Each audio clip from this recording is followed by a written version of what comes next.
It's time. Pasta and chocolate dinner. Oh, it's Rebecca. Pasta dinner. Donating pet food is one of the many ways you can help families in your community. Pets and people belong together. Learn more at petsandpeopletogether.org. I'm Bijan Robinson, running back for the Atlanta Falcons. Mental health makes me a better person and athlete just because whenever my mind is clear, I perform so much better. So mental health for me is the priority because it controls everything in your body and it gives you the chance to be the best physically you can be.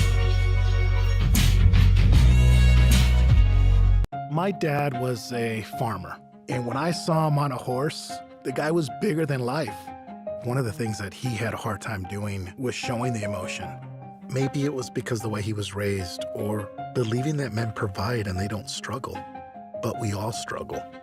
I want to show emotion to my kids. I want them to know when I'm happy, I want them to know when I'm sad, and I want them to see me working through things. The biggest reward I get from being a dad is watching my kids accomplish a goal, watching them light up. Nothing brings a bigger smile to my face. So I make my kids a priority. Whether it's hitting a baseball, a dance rehearsal, you name it, I'm there. They're gonna remember that they grew up loved. Be brave. Be there every day. And allow your kids to know that it's okay to struggle. That even dad doesn't know the answer sometimes, but we're gonna figure it out together.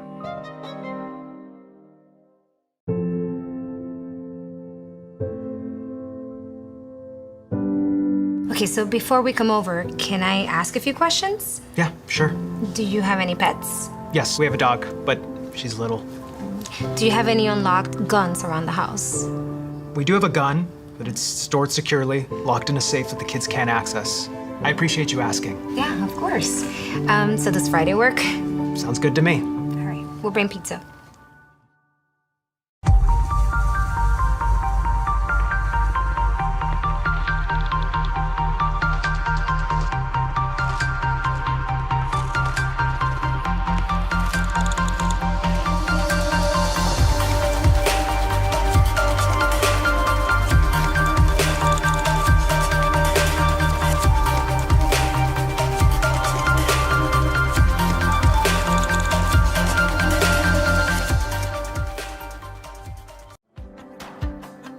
Our Orlando story is packed with outdoor activities and our love for nature. We knew Orlando was a great city, but couldn't imagine it had so much nature around it. Coming here makes you aware of your surroundings. All you need is a bike, so you can enjoy every part of this beautiful city while being outdoors. This is our Orlando story. What's yours?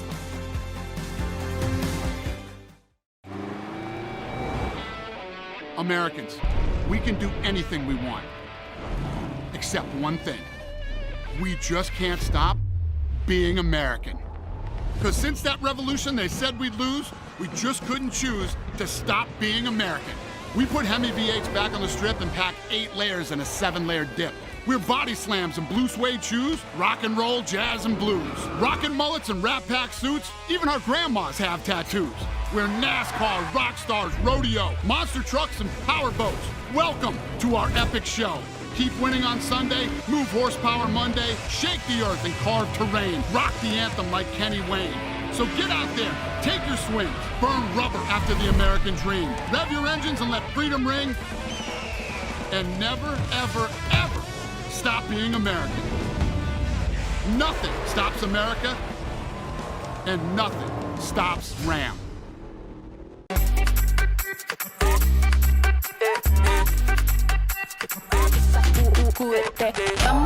Dale pues, vamos allá, muévete más loco como solo tú lo sabes. Así es, con las manos en la cabeza, sacúdete,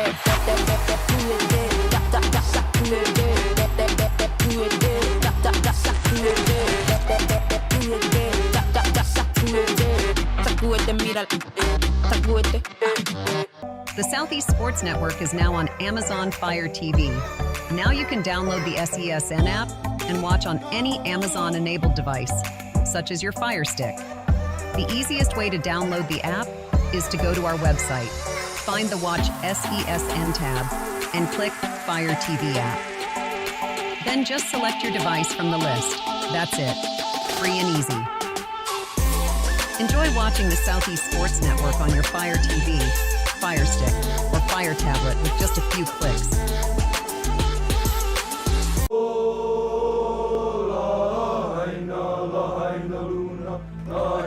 All right, boys. Remember who we are and who we represent.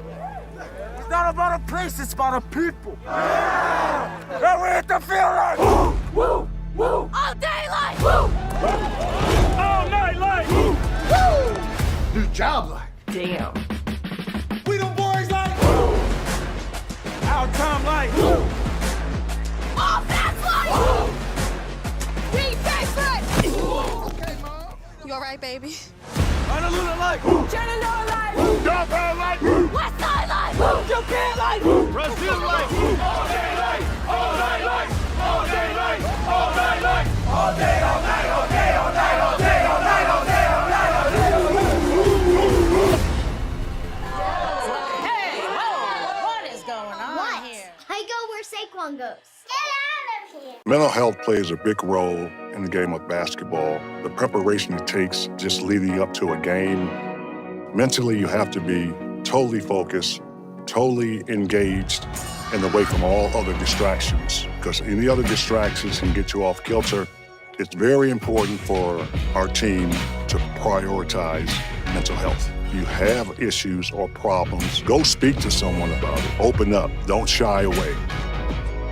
Mental health is the key. In Major League Baseball, you could dream with no limits. You could become your hero. Steal the show. Or even start a new club. You can meet the moment and exceed the hype. You can write a new chapter of history and let your city dream again.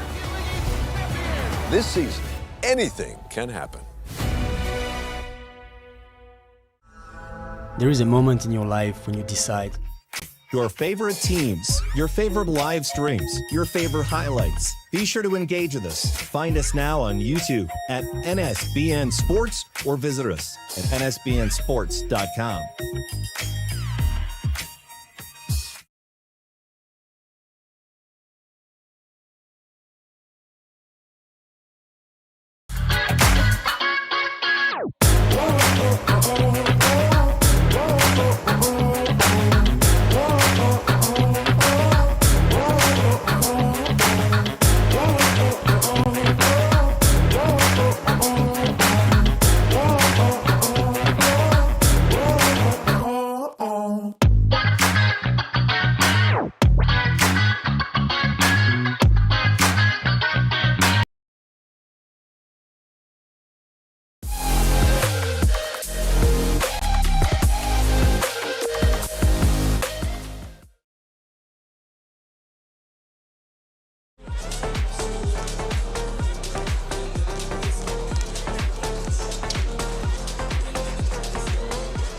Welcome to North Georgia. We are in pregame right now between the Reinhardt Eagles and Johnson Royals, getting ready for tip-off what promises to be a really good college basketball matchup. Glad you're along with us for the ride for this one. I couldn't be more excited. Lorenzo Robinson along with me for the call today, as we'll bring you all the action between these two. And these two teams have been battling for position in the Appalachian Athletic Conference. Let's take a look at the numbers that have driven these programs this season, including their record and more. This is Johnson on the left, Reinhardt on the right. Eagles have won 6. They lost last time out. Johnson has won 4 in a row. They're red hot in Appalachian Athletic Conference play. And as you can see, they're averaging a pretty good clip per game offensively. 80 points per game for the Johnson Royals, 71 for the Reinhardt Eagles. Both are in the negative in score differential, which is super unusual. But they're going to look to clean that up tonight in what promises to be a pivotal battle in Appalachian Athletic Conference play. kind of in this back stretch now, the back half of the season as far as conference play goes. They both could really use the win, and a win tonight would be massive at home for Reinhardt. Historically, they've been fantastic at home, so wouldn't be super shocked to see it. But we're just seconds away from tip-off, obviously still scoreless, as we'll get you started in just a moment from North Georgia and Waleska. It's Appalachian Athletic Conference basketball on the Southeast Sports Network.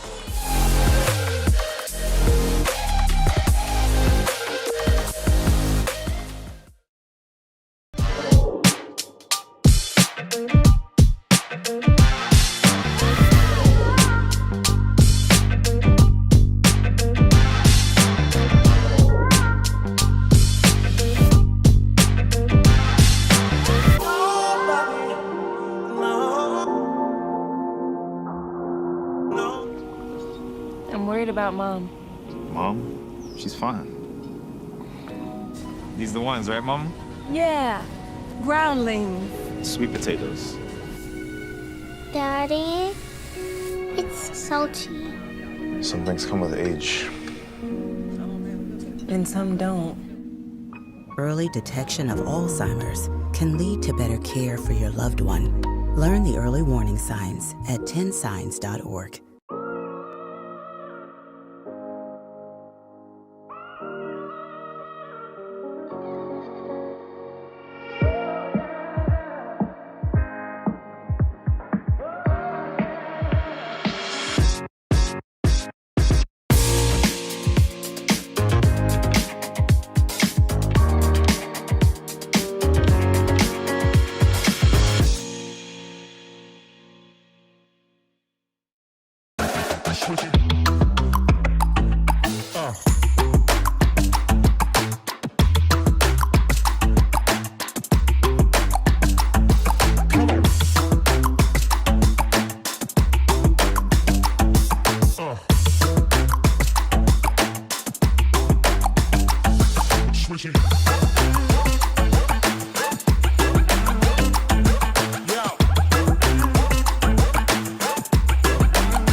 I'm Mauricio Cuevas, defender for the LA Galaxy. The best performance requires the best training.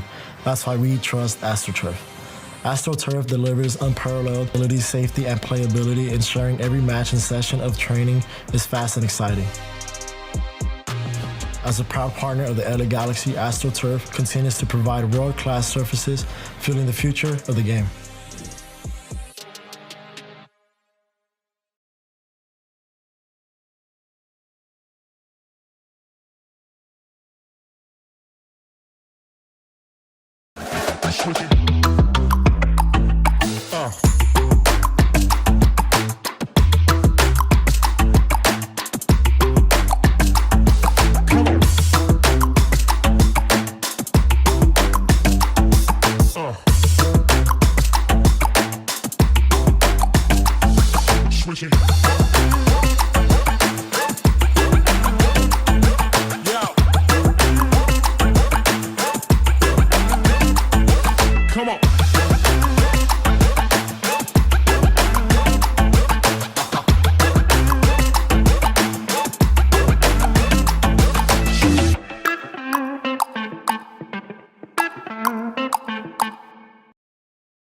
A look at the busiest stretch of highway in America, just miles south of Waleska, Georgia, as we welcome you north of there inside Brown Athletics Center and get a look at one of the many cameramen standing by Tip-off is right now between the Reinhardt Eagles and Johnson Royals. Welcome, everyone. I'm Gabriel Schrei, bringing you live college hoops on the Southeast Sports Network between Johnson and Reinhardt. Lorenzo Robinson alongside me as we have a really good battle starting right now between these two programs. Really good battle indeed. The Johnson Royals, a completely different team as conference play has rolled around. 7 of their 8 victories.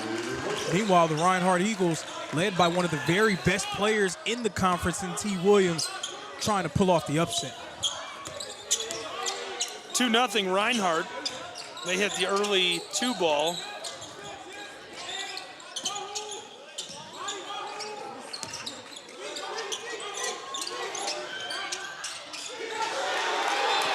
And this goes as well.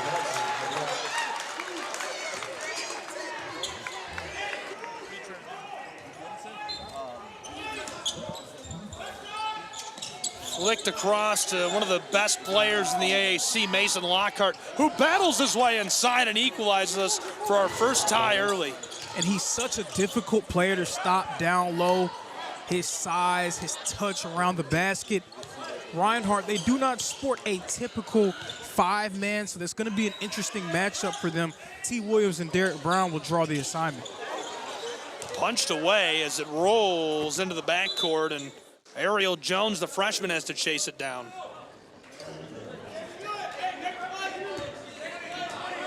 And again, it's not going to be an easy feat for the Eagles to be able to contain Lockhart.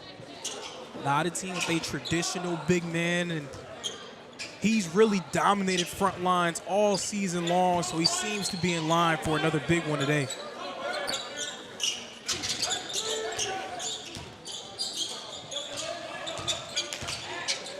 Seconds gone already. Lockhart from the top of the block, rattles, rims, and goes. And that's really been the development in his game. Lockhart has always been a low, down low, but he's steadily increased his ability to be able to hit shots from range.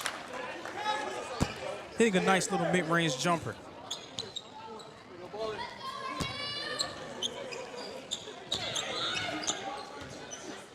Thrown in.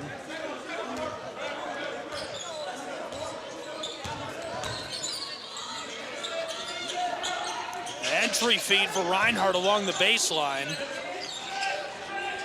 And it bounces off the side of the iron before being put back by the Eagles for a pair. We're deadlocked at 4 apiece.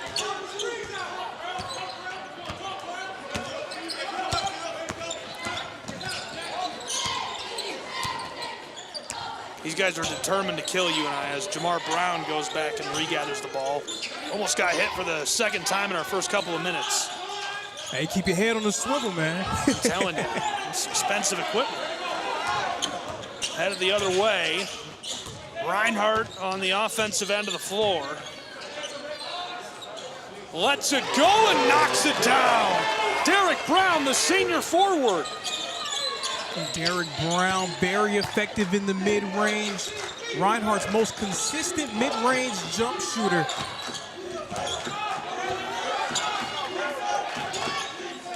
Flicked across by Schrozier. This won't go. Trying that is Cottle. To the other end, Reinhardt's Eagles, led by A.J. Shaw. Johnson coming into this game with an 8-11 overall record, but that can be a bit misleading when you talk about the quality of this team. 6 of their 11 losses coming up against teams that were either ranked or receiving votes. Oh, great play. Just couldn't finish it. Nakai Fisher gets himself wide open on the elbow.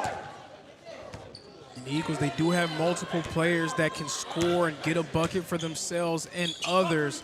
Fisher, one of those guys, one of those wings who can play in so many different ways for them. And blown dead. Lockhart, Brown, Cottle, Strozier, and Cross, the 5 on the floor for Johnson's Royals. For the Eagles, it's Shaw, Williams, Fisher, Brown, and Jones. Now, Gabe, we had the esteemed pleasure of being able to call some of Johnson's early games at the beginning portion of the season during the Canyons Classic in November. The Royals went up against Dalton State and Ave Maria, two teams who were ranked at the time of those games, and they really gave them all they can handle. They were right in those games right up until the end. But there we saw what this Johnson team is all about. So much size on their front line and really everywhere, a lot of length, and that's going to be difficult for the Eagles to contend with. Great play inside as Reinhardt gets another pair, and it's 8-4 with 4 minutes gone. And if Reinhardt is going to be able to pull off the upset, Derek Brown has to have a big game. Johnson off the mark for Lockhart. The putback is swatted inside by Brown. And that's what it's going to take. Great weak side help, the block by T. Williams. And if the Eagles are going to find a way to win this ball game, they're going to have to defend as a unit.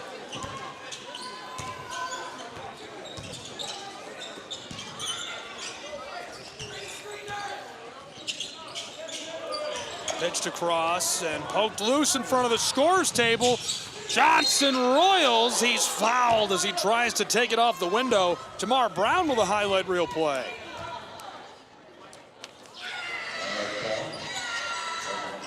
Jamar Brown, a very effective guard for this Johnson Royal Ball Club. Great at getting right to the rim, is a very deft playmaker as well. He seems to be a guy who always makes the right decision with the ball in his hands.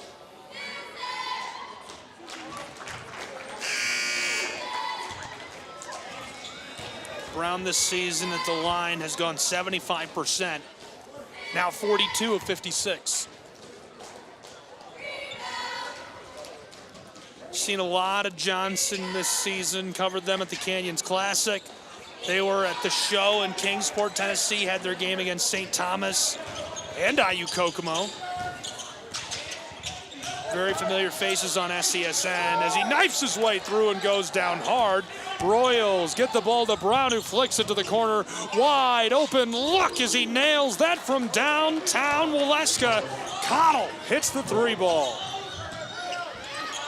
And this goes on the other end for Reinhardt, keeping it rolling back and forth. It's 10-8. And that's what the Eagles need to do, because at times their half-court offense can get a bit stagnant. When you have a chance to push the pace, you have to be able to do so and take advantage of your athleticism.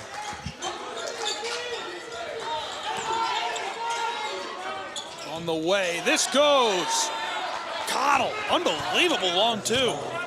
Absolutely a tough shot. Sometimes you just got to tip the cap to the guy and say, man, that's a good make.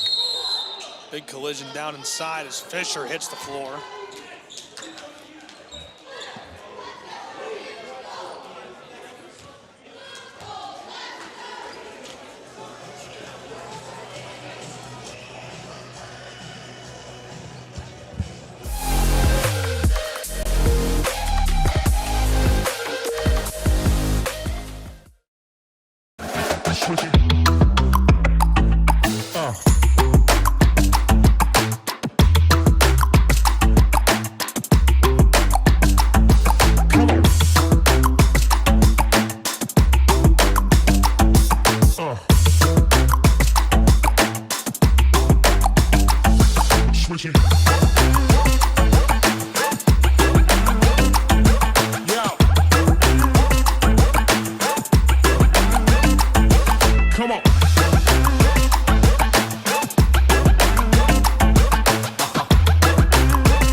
Back in Waleska, Georgia, where we're tied up early. Just 5.5 minutes gone. 10-10. Reinhardt and Johnson. It's been really good back and forth so far. Gabriel Schreier, Lorenzo Robinson. Reinhardt 5 of 8, Johnson 4 of 9. So that's 62 and 44% from the floor, respectively. Reinhardt has missed their 1-3 ball. Johnson is 1 of 2.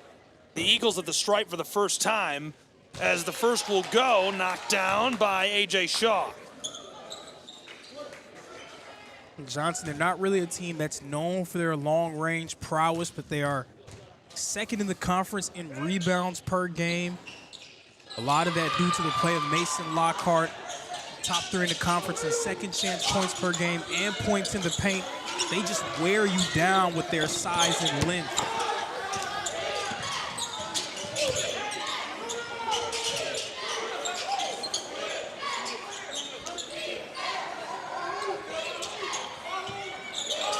Puts that across.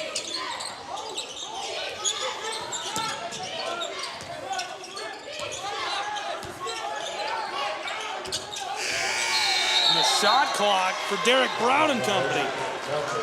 Now it's a textbook defensive possession by Reinhardt. Immediately when Mason Lockhart caught the ball in the post, 2 defenders in his face, forcing him to make a decision and get rid of the basketball. And that's what it's going to take against a player of his caliber. 12 to 10.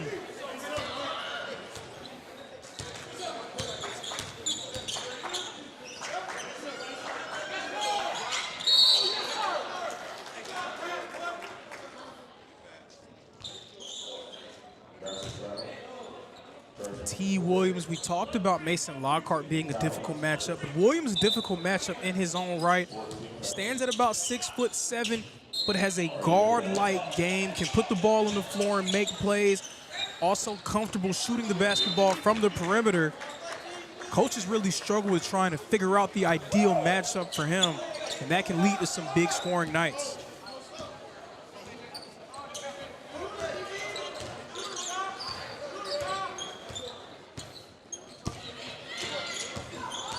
Working this all around, tries the floater and it rims out.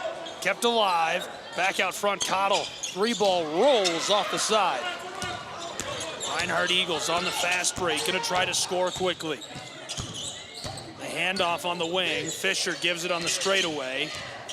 Liked what he saw from the top of the block. That's a bit strong, somehow kept alive. Pitched outside again, and this, the long 2, rims off to Livingston Cross. That's another really nice piece. Livingston Cross has been such a good contributor for so long as he gets this to go and deadlocks this at a dozen apiece. Yeah, his addition coming over from Union Commonwealth was major for Johnson this year. Just gives them another long, rangy defender who can defend up and down positions for them. Stripped away by who else? Cross. Crosses midcourt all the way down inside and automatic off the window. Yeah, we're seeing Livingston Cross really showcase his versatility now. He's running the 5 spot, so to speak, for them in this lineup. But off a switch, he can guard those guards on the perimeter, and also we see him getting into those passing lanes. Stolen away again. Pitch down the floor, Brown to the back door, and it's too easy for Cottle to finish that off the window. And Cottle's gonna get the 2 points, but how about that decision by Jamar Brown? I said it earlier, every time he has the basketball, Coach Logan Sharp is comfortable with allowing him to make decisions because he seems to always make the right one. Cottle's already got 7 points. Red hot start for him, on pace to score over 30. Yeah, he's been averaging around 15 per this season. He's been that leading guy on the perimeter for them. Shaw fires in the corner. It comes off the side of the backboard. Long outlet feed. Connected again with Livingston Cross, who tries to jam this and just did not have the hop to get it done. And again, Reinhardt, a team, they struggled offensively at times this season, especially in moments where their offense can become stagnant. That's really why it's imperative for them to try to push the pace and get out in transition. That is when they are at their best.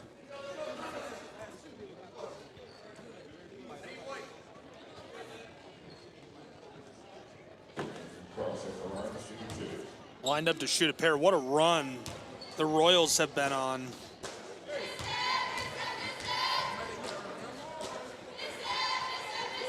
As they've now got 17.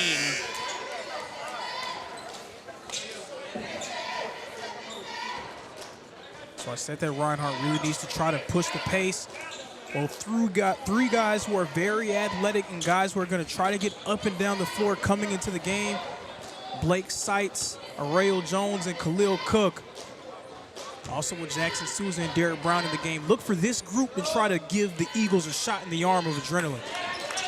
Couldn't make it an 8-0 unanswered run, but a 7-0 run underway for the Royals. Reinhardt has to find a way to stop that. A bucket here would be massive, the give. From the wing working.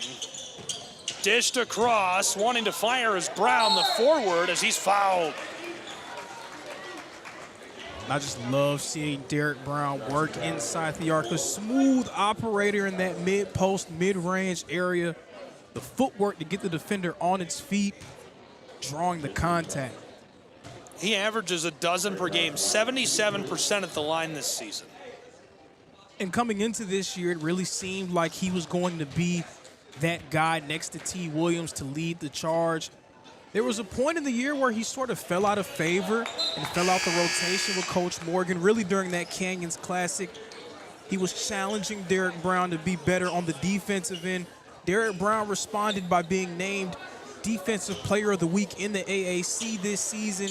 He's been a terror on that side of the ball. Figures to be an all-defensive selection this year, and he's just been really solid for the Eagles on both sides. I saw him win that award. Very impressive stuff. And these are two really well-decorated rosters over the years. Long feed down the floor, heavily contested as Carbaugh finds his target. Lockhart can't finish inside as we'll run the other way. Reinhardt loses this blown tire, gathered up by Strozier.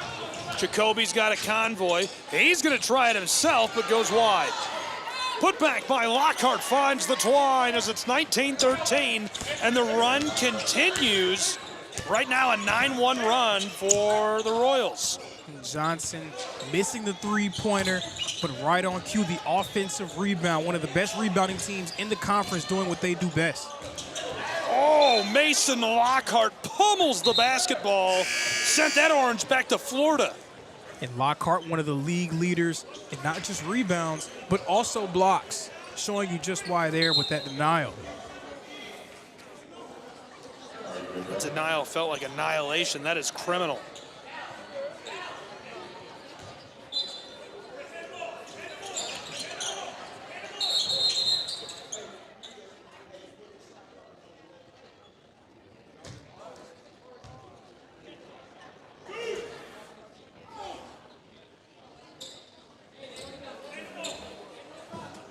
(19-13), 9-1 run.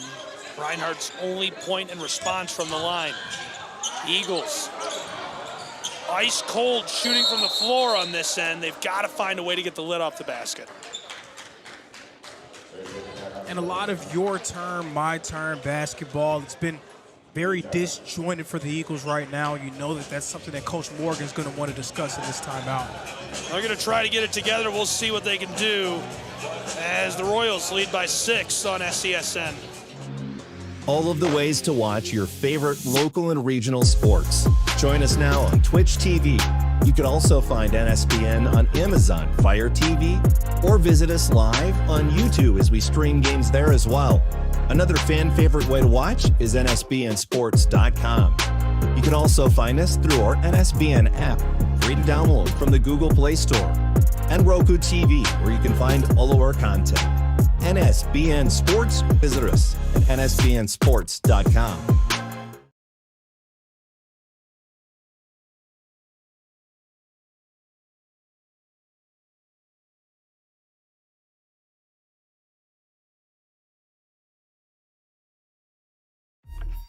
Your favorite teams, your favorite live streams, your favorite highlights. Be sure to engage with us. Find us now on YouTube at NSBN Sports or visit us at NSBNsports.com.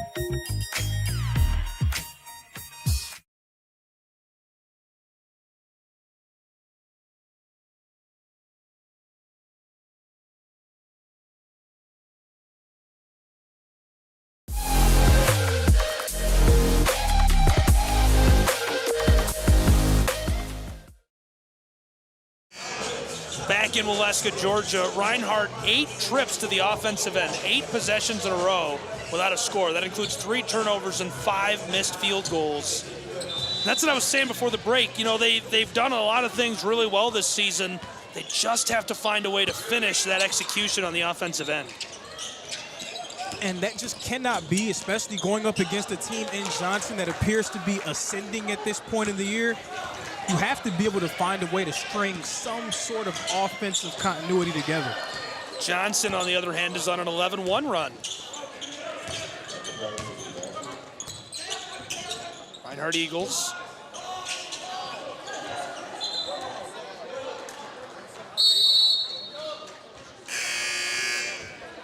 And really, when you watch Reinhardt play, there's not a whole lot of offensive confidence from a team standpoint. Doesn't really seem like there are multiple guys outside of Derek Brown and T. Williams who really feel confident about what they can do on that side of the floor. And that's been the difference for them this year. There are guys who are taking shots, but how many guys feel confident in what they can do on that end? Confidence is everything in hoops. Confidence and momentum. It's definitely not for a lack of talent. 3-ball pinballed out. Still an 11-1 run. Reinhardt, 9 possessions in a row without a score. Because you know that T. Williams and Derek Brown can get to their spots. They know where their spots are on the floor. Elbow, this rims off as well. 10 possessions now. But who else feels good about a certain spot on the floor, feels good about a certain skill that they have to be able to be effective on that side? It allows defenses to be able to load up on Williams and Brown. 3-ball is short. Sigh of relief for the Eagles. Reinhardt needs to take advantage of that miss. Pumped, fired, it's gonna go. The lid off the basket after 11 straight possessions without a score. Reinhardt gets the 3 and it ends an 11-1 run. And Nakai Fisher is a guy who I expect a lot out of because he's been a very effective player for multiple years. The response immediately from Dallas Carbaugh quiets the crowd. The Eagles, I feel like they've got to just be confident. Again, we've talked about that. They got to be confident. You don't want to lose that momentum. You're at home. Get the Brown Athletics Center into this. Yeah, Nakai Fisher is a guy who can really shoulder some of that offensive load.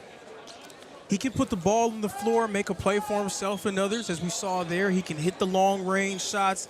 He's someone that when he gets going, it really takes this Reinhardt offense to another level.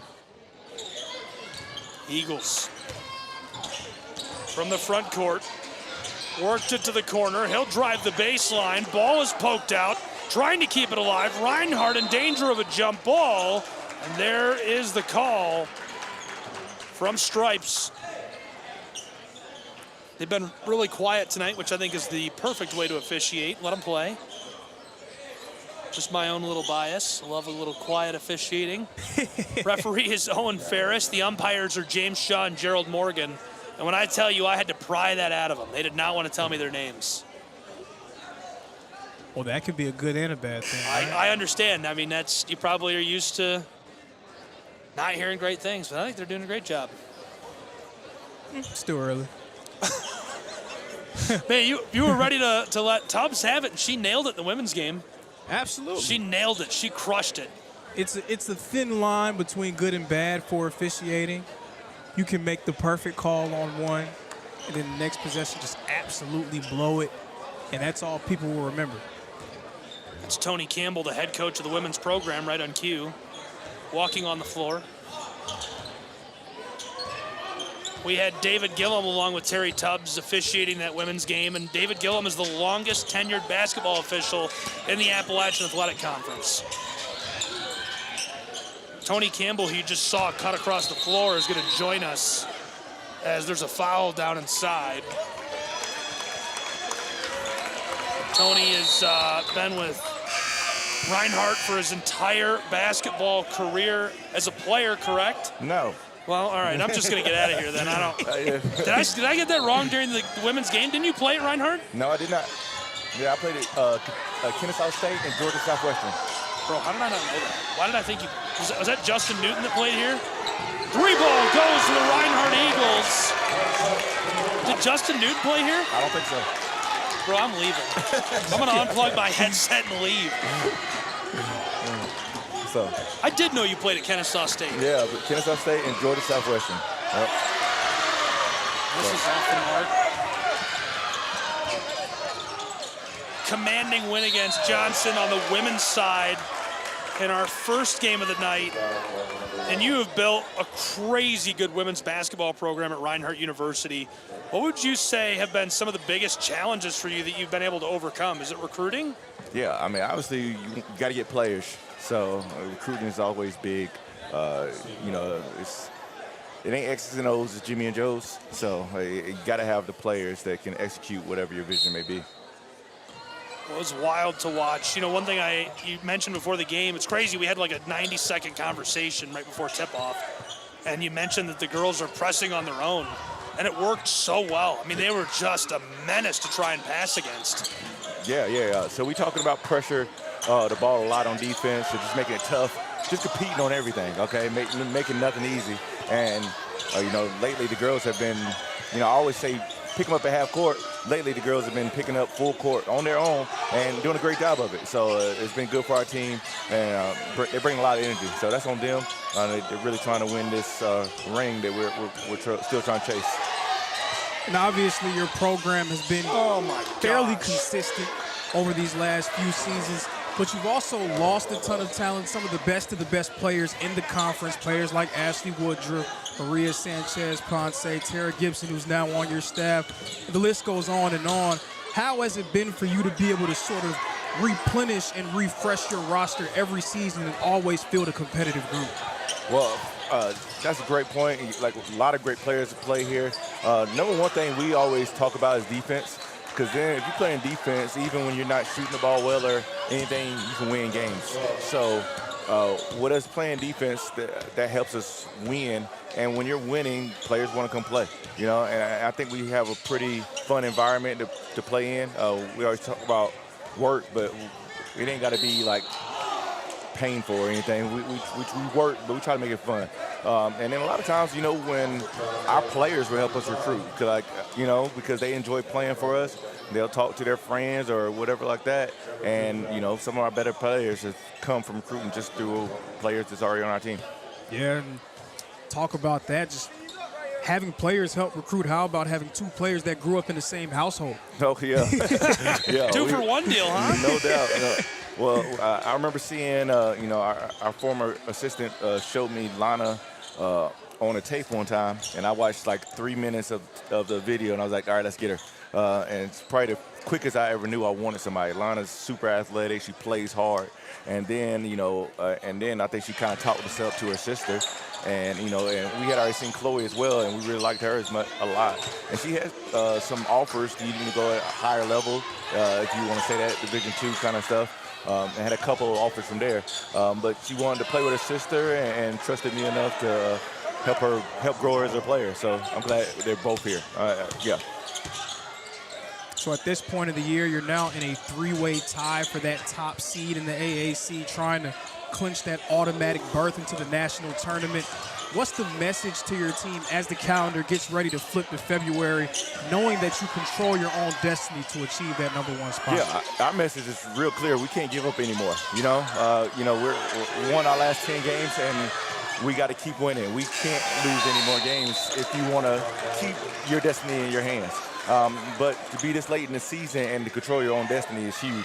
So all we got to do is keep winning, keep competing every day, and make everybody earn everything from us. So that's our simple message. And we're all, you know, we've had the same goals since the beginning of the year. Win that conference championship, get those rings on these girls' fingers. So many good programs in the AAC on the women's side.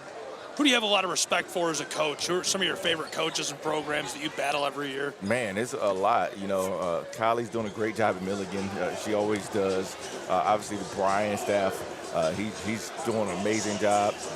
You could say so many. Even, you know, Johnson, it's so many, you know. So it's a lot of good coaches in this league, a lot of former D1 assistants, a lot of those kind of coaches. And you got to make sure you have your wits end about you every night. That game you just played in, I think, probably would have been the battle of the year in the regular season in the whole league if they were healthy. Yeah. They're missing 4 of their 8 for their primary rotation. feel like Johnson's going to be a problem going forward. Oh, yeah, no doubt. They usually are. He always has them good to play, ready to play, and they always have a lot of good players that can handle the ball and shoot it. Brian always finds a way to be quietly good as well. I'm sure you're excited for tournament time. What are your expectations for this team to close out the regular season and going into Kingsport? Like you said, just win every game. Take them one by one, but our goal is to win every game that's on our schedule. So if we do that, again, we come home, we get to put a banner up in here and cut some nets down.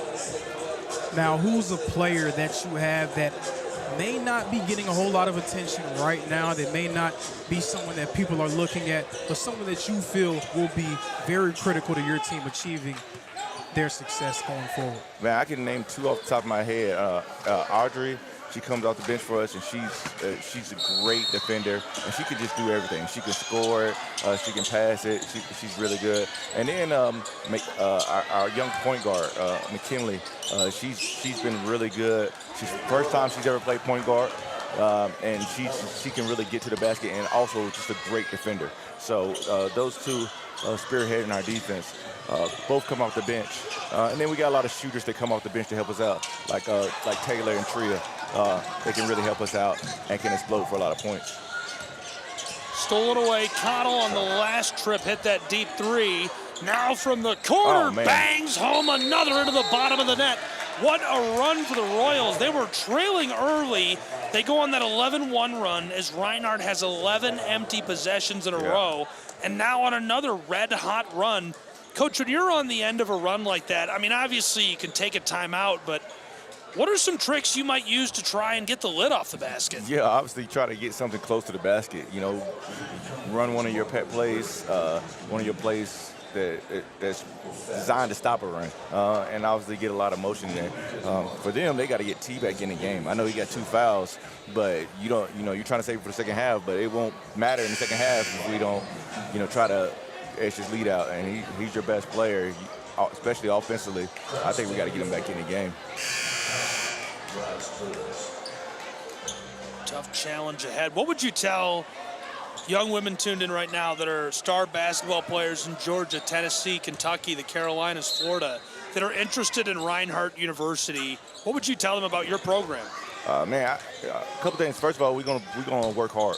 So we are going to work. So that's the first thing I tell recruits. It's like, all right, don't come here if you think it's, going to be, 4 times a week practice and it's going to be all fun, But we are going to have fun. I'm going to joke around with you, but we are going to work very hard. And then I always tell recruits another thing is if you can't guard, no matter how much you can score, if you can't guard, it doesn't matter. You got to be able to have to guard a position, at the college level.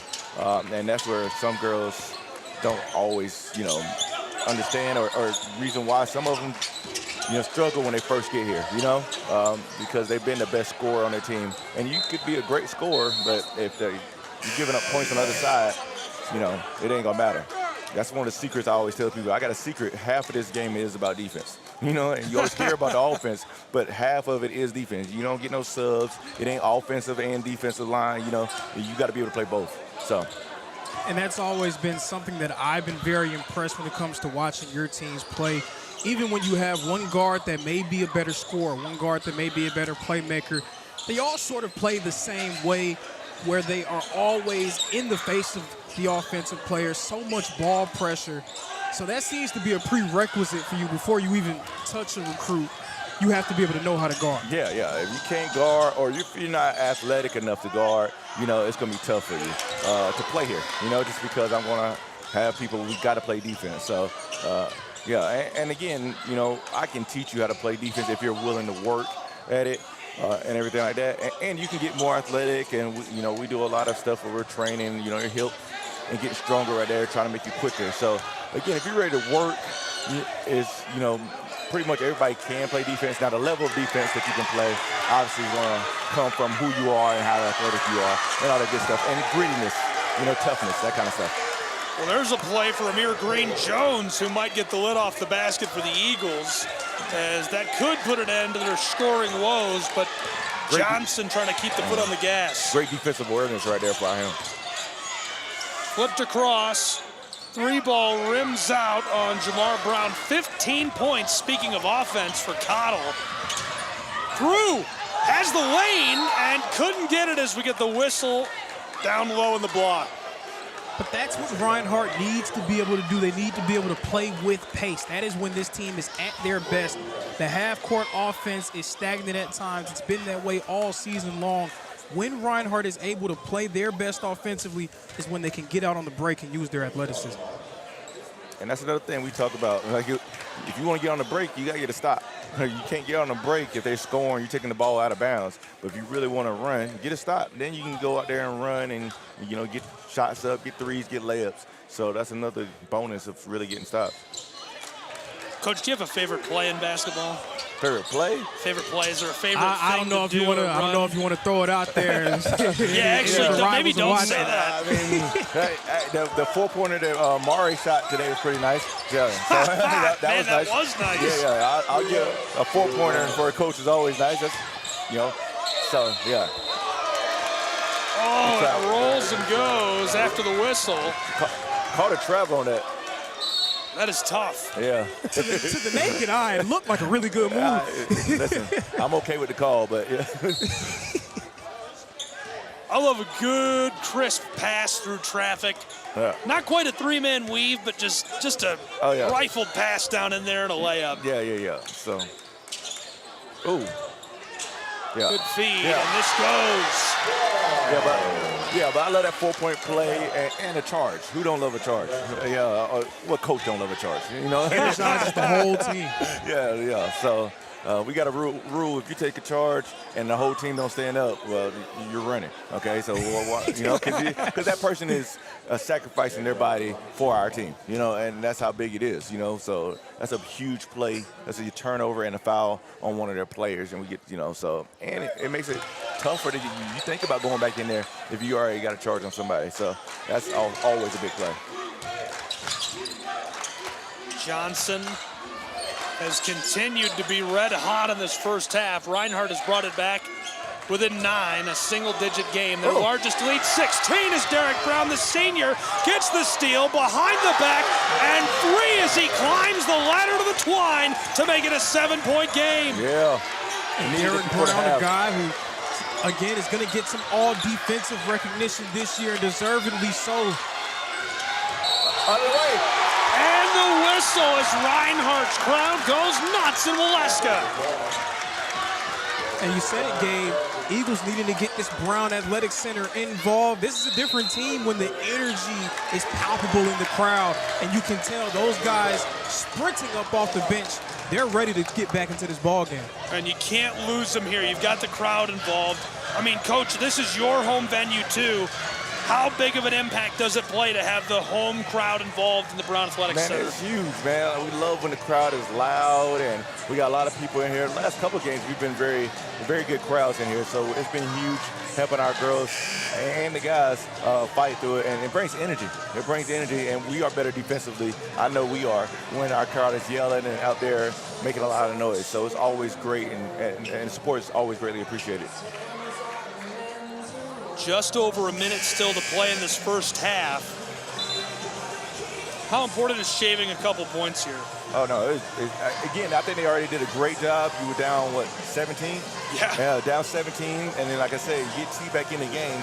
Even when he's not scoring, he has so much gravitas where everybody has to look at him. So you get other looks by that. And then the defense picks up, and you get a couple easy baskets. So, yeah, it's down to 7 now, and that's been huge. Do you think about that kind of thing when you're on the bench coaching? Are you like stressed out about that, or are you not really worried about a margin before the half? I'm bad. I don't really look too much at the score until the second half. That's probably a good thing. I really don't. I don't look at the score, and I'm not saying that's a good strategy, but I'm just like, I'm on possession, and my girls already know I don't care what the score is. We just got to play good. Now, second half, I'm obviously looking, and it's something you got to do. But first half, I'm just trying to look at every possession, trying to win every possession. Yeah, I had a coach tell me a long time ago, back in my times playing basketball, play the game, don't play the score. Yeah. Some guys play the score. If you play the game, the score will take care of itself. Amen. That sounds like a smart man. So. Reinhardt after a huge turnover, 12 on the shot clock, fed to the elbow. Brown going to work, the senior forward, spins, and the whistle as he goes down on the paint. And that's what Derek Brown is capable of doing. He's been, again, that second guy offensively for Reinhardt all year long. When T. Williams is off the floor, that's Derek Brown's chance to be aggressive in that mid-range to mid-post area. And when he goes up to shoot it, you can't. You just hope he misses. Like he shoots. He's so long, so tall, shoots it so high. You really can't guard it. So they just hope he misses. And if he's on, he's a tough guard. Brown gets this to go. He has been red hot tonight. 13 points with that. Threatening 14 and helping Reinhardt fuel what has been an incredible swing of points. They've taken 11 back their own way after trailing by as much as 17. This rims and goes. That's wild. I mean, they had 11 empty possessions in a row. 3 turnovers, 8 missed shots. They've almost come back from it as it's just a 5-point game. 5 seconds. Come on. Brown across. Carbaugh hits the 3. The buzzer beater to make it 40-32. An 8-point game at the half. Definitely deserves the high five for that one. An impressive way to end our first half of action. Lorenzo, any quick thoughts from you before the break on what we saw? The ending wasn't ideal for Reinhardt, of course, surrendering that 3-point shot to Carbaugh, who's been one of the conference's best 3-point shooters over the course of his career. But nice job by the Eagles to get back into the ball game and get the crowd involved. They got to keep that momentum rolling. Yeah. Reinhardt finds a way to get it done. Coach, thank you for joining us. Best of luck with the rest of your season, and thanks for being with us. Thank you for having me. Always a pleasure to see you, Gabe. And y'all always do a great job on this radio thing, so thank y'all for what y'all do. Tony Campbell, Lorenzo Robinson here with me. We are at the break between these two. An 8-point game, 40-32. Royals lead the Eagles on SCSN at the half.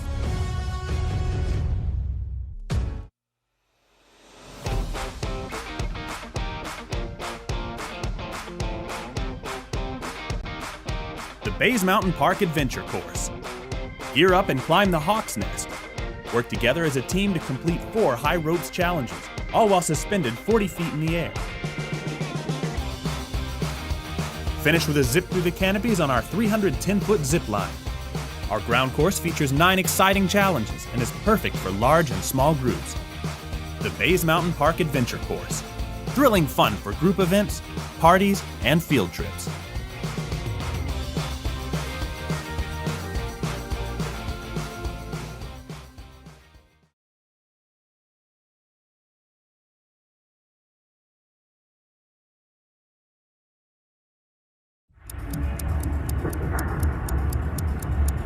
Some might ask, what's the hurry? But if it's the difference between getting McDonald's breakfast and settling for a Big Mac, well, run like the wind.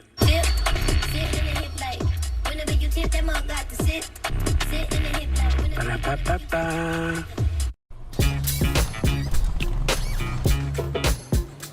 It's like that. Got it, it stays fair.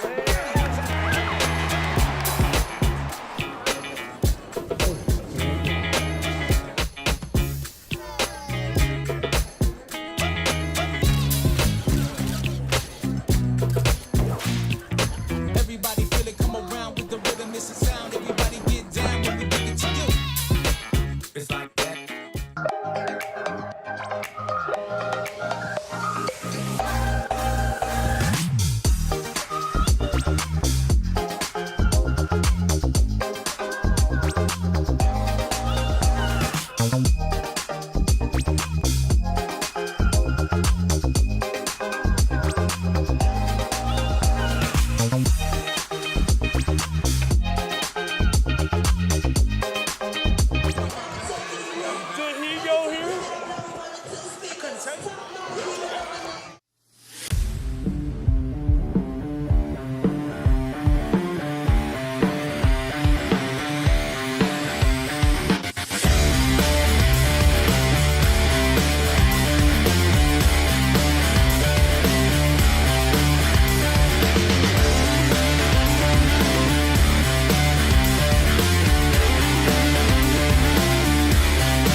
has a ritual.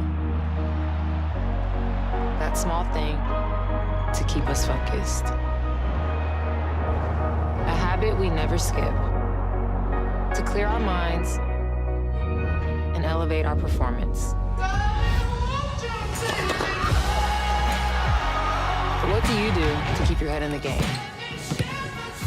To drown out the self-doubt and support your mental health. Maybe you surround yourself with positivity. Or you need to center yourself. Because being your best isn't just about taking care of your body. It's about taking care of your mind and mental health. Discover the resources you need to keep your mind focused and your mental health a priority. Toda mi gente lo siente. Toda mi gente lo siente. Toda mi gente lo siente. Toda mi gente lo siente. Toda mi gente caliente. Toda mi gente lo siente.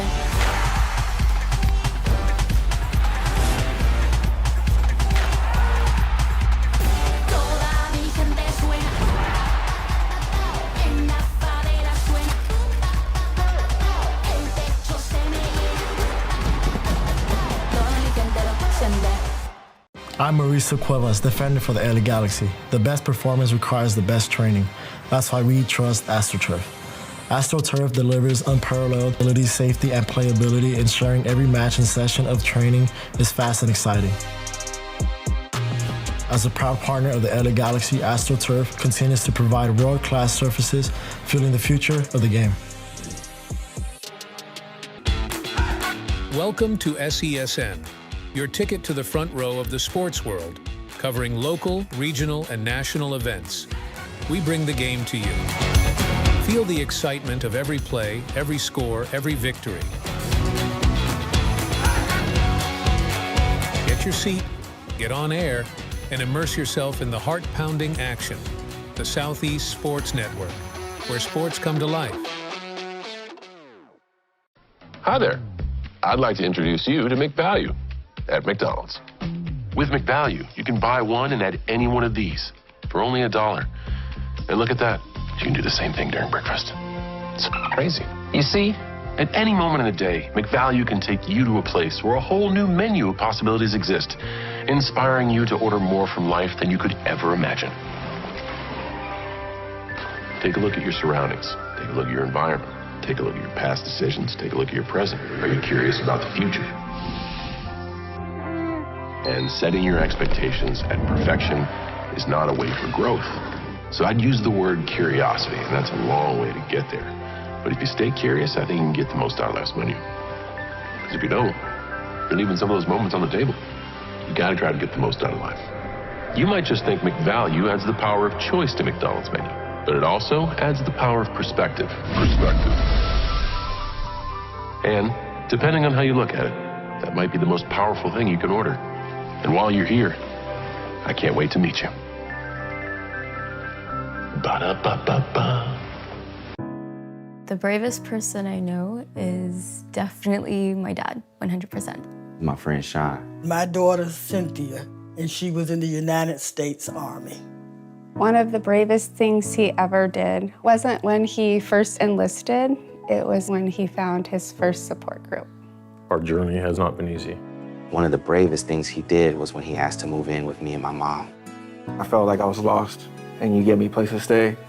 When he decided he was going to go back to school after 23 years. It was the better part of my life that I spent in the Marine Corps. Transitioning out, it's a difficult thing. She went on foreign soil.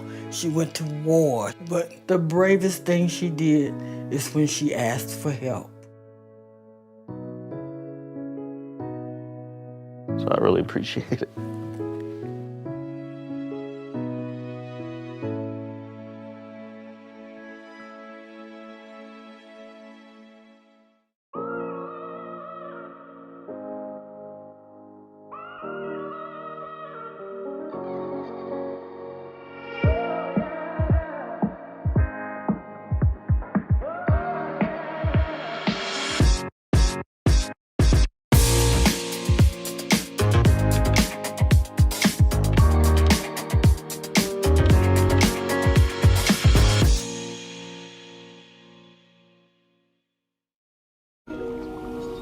I'm worried about Mom.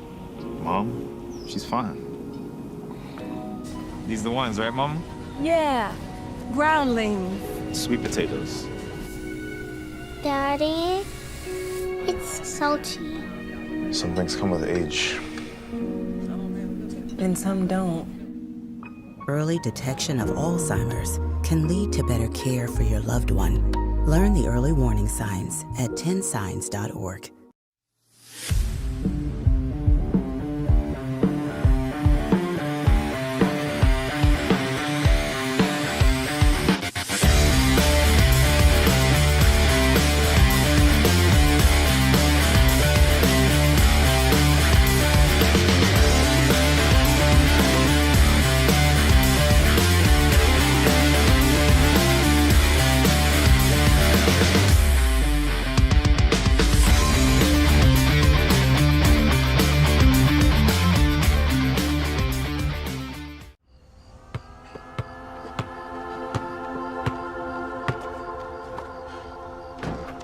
Oh, man.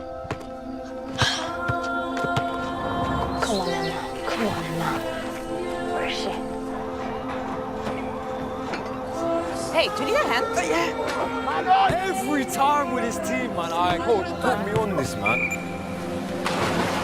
Nice dive. Now find your rhythm. On, Dan. Ah! Hey! Okay, man! That boy lit! That boy lit! Up.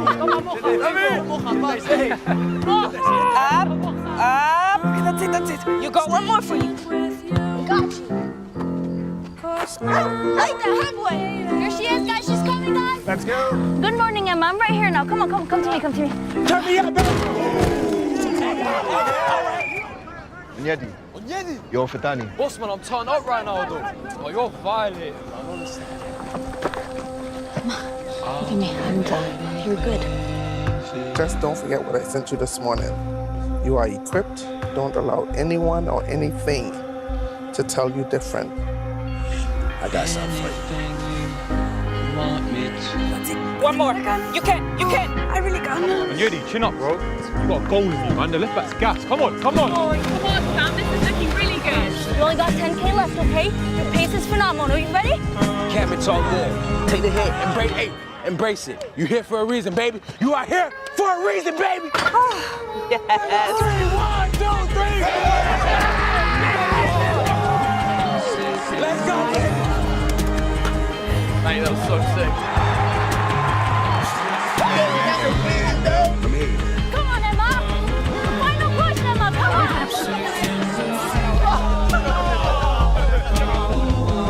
Anytime.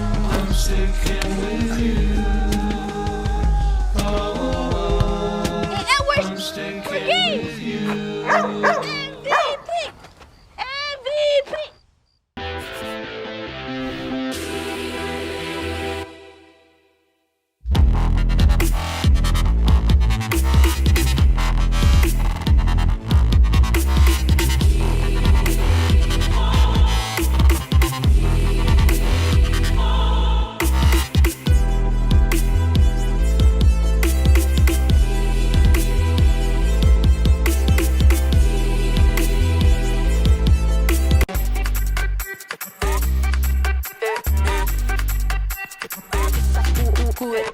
Vamos, dale pues, mamá ya, muévete más loco como solo tú sabes. Así es, pon la mano en la cabeza y sacúdete,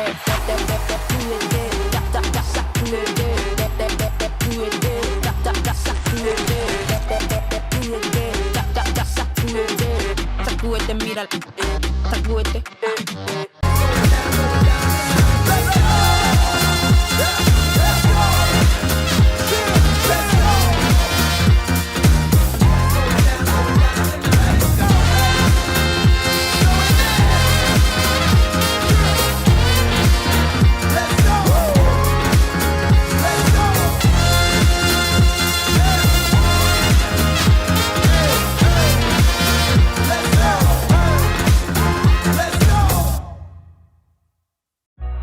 Everyone has a ritual.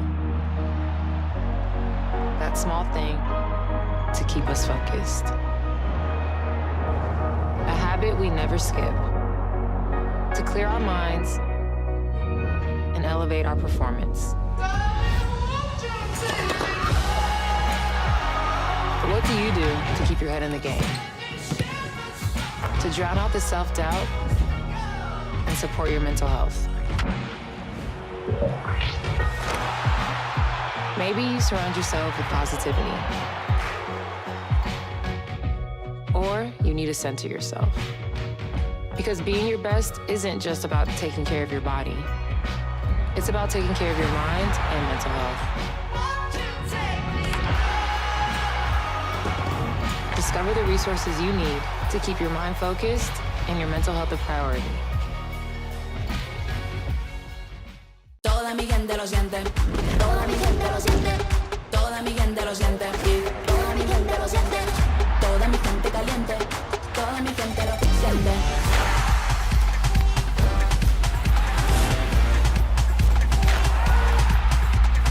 Toda mi gente suena. En la favela suena. El techo se me llena. Toda mi gente lo siente.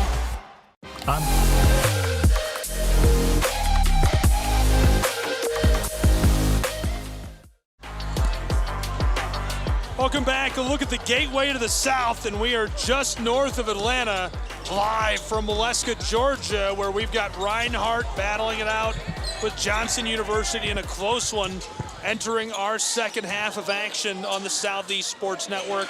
Glad you're with us as this opens with an immediate bucket down inside for the Eagles, who make it 34-40. Gabriel Schrei, Lorenzo Robinson, and the new head coach of the Reinhardt University Eagles men's soccer team. Coach, you played for Chattanooga Football Club, had a lengthy career as a player before transitioning to coaching and now joining the staff here at Reinhardt. Tell me about your career as a player and where you've coached before this. Yeah, sure. Well, firstly, happy to be here, guys. Thanks for having me. Yeah, so I played at Reinhardt. I was a player here, graduated from here in 2015. Was fortunate enough to go on and play at Chattanooga FC and Chattanooga, Tennessee for a few years, and before kind of hanging up the boots from playing, then moved into coaching. So coached here at Reinhardt as a kind of graduate assistant and volunteer assistant, and then worked with some youth stuff locally in the Atlanta area, some semi-pro stuff in the Atlanta area, and was really fortunate then to get a chance at Nova Southeastern University in Fort Lauderdale, so I was there for a season. Wofford College in Spartanburg, South Carolina right after that. And UAB, most recently, just finished out UAB in Birmingham, Alabama, and that brought me here to lead this program. That's a great resume. Obviously, UAB's Blazers really successful on both the men's and women's side historically, and Wofford also really nice. I probably would have stayed at Nova, though. A little better weather down in South Florida. It's tough to leave the beaches sometimes. It's tough to leave. Good entry pass down inside as he gets this to go, and still hot as Cotto as we're to the second half. He has been red hot. Yeah, that was a big response for Johnson, especially because Reinhardt has all the momentum. But, Coach, being that you are somebody that went to the school, played at the school, what sort of experience can you bring and provide for your guys, and how can you relate to them, being that you know what it feels like to be on campus here as a player? No, I think it's a really good point. It's one of the reasons why, the job was so appealing to me to come in and lead this program. I think being someone who was able to take the leap forward and be able to put the Reinhardt jersey on, I think that just has a little bit of added extra sentiment for us moving forward, and so being able to connect with the players and say, like, I've been you guys. I've lived in that apartment. I've lived in those dorms. I've ate at Gordy. I've played on this field, and I can kind of have some sympathy with what you guys are going through. I've had the same professors as you guys and been in the same classrooms, and so I just think it adds an element of connection between the coaching staff and the players, and so hopefully it's nothing but a benefit for us. And I'll tell you, as a former student athlete at Reinhardt, there really isn't a deeper bond than everybody eating at Gordy. Exactly. Not a lot of people have had that experience. Exactly right. Exactly right. Especially the staff. The staff make it in the CAF, and they get to know everyone by name, and that's just that added personal touch that just makes it really special. Absolutely, absolutely. Now, from your time graduating in 2015 to now fast forwarding to 2026 and being the leader of this program, how has the campus changed since you were a player to now? Yeah, it's been drastic, you know, and new dorm facilities. Man, Gordy has been improved. Gordy Cafe has been improved. New theatre, Cobb Hall, which was the freshman dorms that I stayed in, are now gone, you know, and some space has been opened up. Almost crushes that as Livingston pulls it back down and Cross the whistle. 45-39, Johnson leading as this will go the other way. And then, yeah, lastly, the last piece is the facilities of athletics. We're obviously blessed tonight to be having our first game with our new video scoreboards here within in the gym, which I think is just an added bonus that kind of the admin here at Reinhardt are really trying to push the facilities forward, and we're growing each year. So, yeah, it's been a massive change over sort of the 10, 11 years since I left, and only for the better of our student athletes. Eagles, the spin move, and from the mid-post, he's fouled. It's been a quiet start to the game for T. Williams. Of course, he picked up those 2 fouls early in the first half, so his minutes were a little spotty throughout that session. But Williams is one of the very best scorers in the conference, so he figures to be a major piece to the puzzle as this second half continues. Did you play for Bill Elliott when you played for Chattanooga? I did. Me and Bill are very close, yeah. That's a deep cut, man. That's kind of a wild connection. Yeah, that's a good one. Bill's one of the good guys in soccer, man. I still connect with Bill a lot. He's a great dude. I have a lot of respect for Bill. Jeremy Allenbaugh, close personal friend. There you go. That club has turned out a lot of really important people in the soccer world. 100%. And it's so close here to the Georgia world as well. Like, it's right there on that Tennessee-Georgia border. And yeah, it's helped a lot of people, not just in Tennessee, but Georgia too. We were talking about Jason Longshore and John Nelson too before we jumped on, and a ton of respect for those guys. You know, they've done a lot to grow the way that the media and people in Georgia view the game, and Atlanta United has been so involved in a grassroots way in the soccer community in the state of Georgia and the entire South. It's amazing. Yeah, I think adding an MLS team has been just a huge piece. Floater to the backside and finishes it off the window. T. Williams getting involved. It's been a huge piece. Atlanta United is one of the big reasons why soccer's blowing up in this country, and obviously it's been a big reason why it's blown up in this state. Livingston Cross comes through. He looks like a washing machine hitting that move down inside. Able to get it to go as Reinhardt will head to the other end of the floor. They trail by 7, still 50-43. That's been the margin since the break. 8 points at the break. Adam Reeke's the head coach of the men's soccer team at Reinhardt University, former player for Chattanooga FC, coached at Nova Southeastern, UAB Blazers, Wofford. I missed Wofford, sorry. Wofford College Forgive Terriers. me. T-Pups. Forgive me, Wofford, I'm sorry. That was quite the final this year. The SoCon has great soccer, and people don't know. Yeah.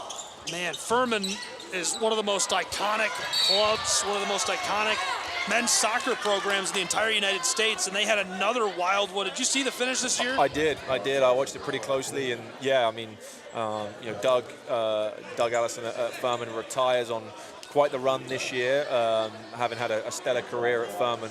And yeah, the SoCon, you know, it's one of those conferences that just happens to have a good mix of, you know, state schools, private schools, and it throws out some brawls each year. Obviously, in-state we have Mercer in that conference here in Georgia, and I mean they are competitive as anyone in that conference. And yeah, they're the smaller schools in the Division I outlet, but they have a heavy punch. That golden goal has to be one of my favorite moments all year. That was wild. I think it's one of those things that makes soccer one of the, you know, it's a low-scoring sport, but it can be one of the most special sports because it brings up moments like that. Well, soccer is growing more quickly right now than ever before, and I think it's just because people are trying it, and it's one of those sports, it's like baseball. You can't watch it on TV. You have to go sit a couple rows away from the supporters section, have a snack, get a scarf, and all of a sudden you're like, wait a second, I need to come to all of these. I agree. I think you know, in the UK, in Europe, there's a debate right now about too many fans settling to watch on the television and not get out to games. And I just think that the whole vibe changes if you're able to get to a game and really feel the atmosphere. Because although it's said that it's a low-scoring sport, the whole vibe changes when you get out to the game and you feel that environment. Now shifting gears a little bit to the team that you're getting ready to field out on the pitch this year, what is something that you're most excited about to see from your ball club this season? Yeah, it's a great point. Obviously, having recently come in this year, I think one of the big important things for us is getting ready for fall 2026. We need to try and put some real positive spin back on the program.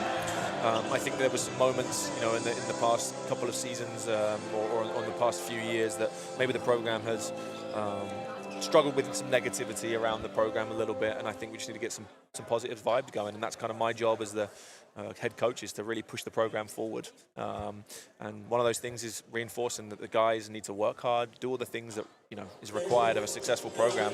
But when they do it, it needs to be positive reinforcement. It needs to be great vibes and culture around the place. Hold each other to the standards, but if we're doing things the right way, let's enjoy it together. Because you only get one crack at college athletics, and you only get one crack at college soccer, and so let's enjoy our time together and make it the best experience we possibly can. So I'm hoping to see some hard-working guys that put a smile on their face. So who are some players that you feel like you're going to sort of lean on to be your voice in the locker room, your voice on the field, guys who you feel like can really push the program forward?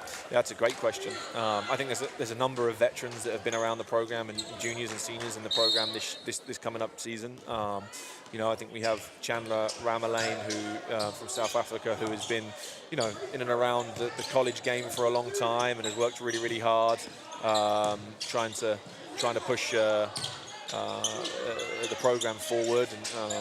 And then we have kind of guys that have been here for 3 years. Chandler was a transfer, guys that have been here for 3 years and are going to finish out and graduate after all 4 years at Reinhardt. Christian Gonzalez, Alex Itov. These are guys that have started all 4 years in their all 3 years in their time at the program, are going to come into their senior years and junior years, and are going to hopefully have a big say in how this program moves forward, because they've worn the jersey and they've earned that respect.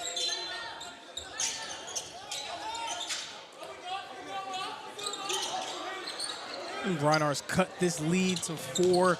Johnson's starting to feel that pressure, you can tell. Coach Morgan doing a nice job of switching things up defensively. He's thrown some different looks at the Royals so far in this second half. And T. Williams, right on cue, is starting to heat up offensively. Reinhardt could really use some heat out of T. Williams. Pitched across. Cottle fights his way through off the glass. 52-46. And still just hanging on to that margin. It was an 8-point game at the half, a 7-point game forever, and now it's a 6-point game. Yeah, Devon Cottle, a big, strong, physical guard. He's up to 22. How in the world did he bust that J? And Devon Cottle's up to 22, but how about a bucket from number 23 coming through for the Reinhardt Eagles? Sorry about that. Stumble over your words a little bit there? A little bit. A little bit. 52-48 becomes 54-48. We're trying to keep it together in Alaska. Lorenzo got here today. He played football at Reinhardt, and he's lost about 75 pounds since he played this season. And I said, where'd you go? Where's the rest of you at? Then I said, I'm going to call your mom and dad and give them a hard time. They're not feeding you enough. And we're going to a steakhouse right after this. We got to get this kid a steak. You need to get him some steak and carbs. As long as he's buying, I'll go. There you go. There you go. That's the right way to think about it. Carbaugh, the turnaround hook shot, finds the bottom of the net. It's an 8-point game again, just like that. So as much work as Reinhardt did to get themselves back into the game, they cannot allow themselves to fall behind. Now, this is where you have to finish that momentum swing. Pitch down the floor to Brown, and the whistle as he crosses the straightaway. So, Coach, as you recruit, where are you looking for talent to come from? I know that former coaches like to go overseas. What's your philosophy on recruiting? What kinds of things are we going to look for in the way that you run the I almost said club, the side? Yeah, no, I think it's a big aspect of the current college soccer is how do you build a team and where do you get your players from? For me, if they're good enough, it doesn't and they're good enough people, they're going to be a good member of our side. They're going to be a good team that's going to a good player that's going to be a part of a good team. Then location is and from where they come from is not one of the biggest aspects that I'm worried about. Obviously, we are in a hotbed of soccer talent for the youth level here in Atlanta, and there is plenty of domestic players right here in this state that want to be part of a Reinhardt soccer team and will have pride in wearing the jersey. And we'll take any of those guys because we know that they're going to put a great product on the field and wear the jersey with pride. But you're right, there is going to be an element that we may have to go overseas for a couple of guys to find some different types of positional roles and quality, and that's just part and parcel of the modern college game. But yeah, there is. We're really fortunate. We're in a great location for local talent, and we'll utilize that. Obviously, I haven't been able to see you put together a roster or field a team yet. Excited to get to do that as we roll into the year. What kinds of things should I be expecting? What do you like to do? Are you going to press up and try and score a lot, or do you like to sit back? I think that's a good question. It's actually a lot of the questions I've been asked by the players and recruits. And man, my answer is not that simple. I am not a coach that is very tied down to one style of play or one formation. I have principles within my play. That maybe I'll keep to. So, for example, just things I want my team to behave like. But the formation and maybe the play style within that may be fluid. It may be flexible because I want to win. And so, if we're going to play a certain way and it's going to get us to win without having to break my morals or break my principles, then that sounds like a good agreement with me. So that's the way I'm going to play. So yeah, I trust in my coaching ability, my experience to be pretty fluid and flexible in kind of the details of how my team will play. But like I said, the principles, the behaviors of my team, they're not going to change much. Well, I have 100 more questions I want to ask you, but I think they're going to have to wait for your appearance on Soccer Down Here. Do you have that scheduled yet? For our with Jason and John? I don't. I'll be here in the next couple of weeks. Me and Jason have been in touch, so yeah, I'm sure he'll ask me a bunch of questions too, and we'll go over some stuff about the program then. I can't wait to hear about it. That's Soccer Down Here. Jason Longshore and John Nelson will be giving Adam a hard time as well, and I'm sure they'll ask the questions that I'm going to miss here tonight. I'm just excited for the growth of the game, and I can't wait to see what you bring to Reinhardt. Oh, I appreciate it.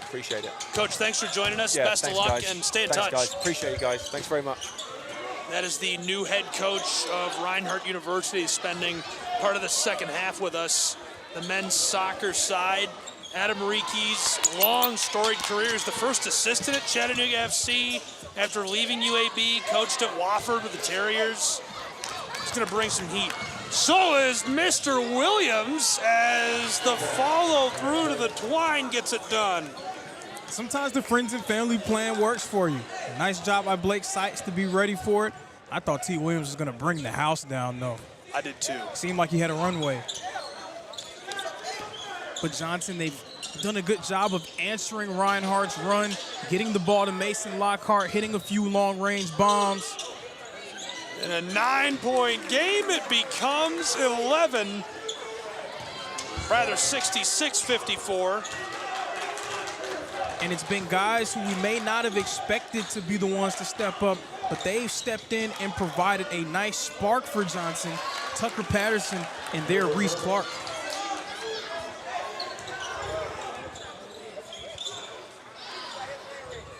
Looking to continue to grow that lead. It's 10 points with 9.5 to go. So a lot of time in the bag for Coach Morgan and the Reinhardt Eagles, but Johnson threatening to start to run away with this one. Carbaugh, after the whistle, knocks it down. It won't go.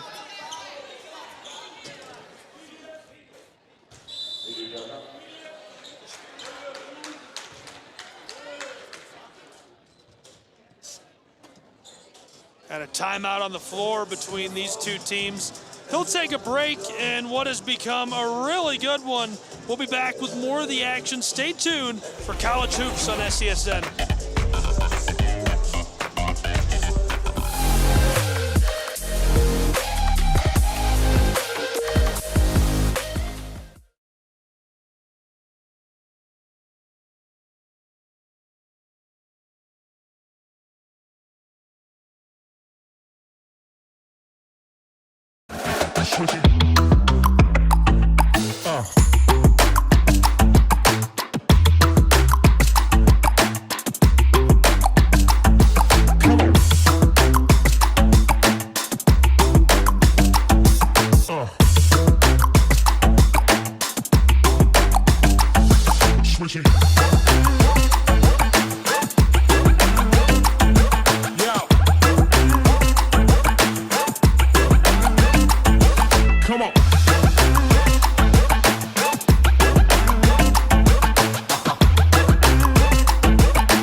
Back and running, and fouled hard under the basket, chased down by Clark.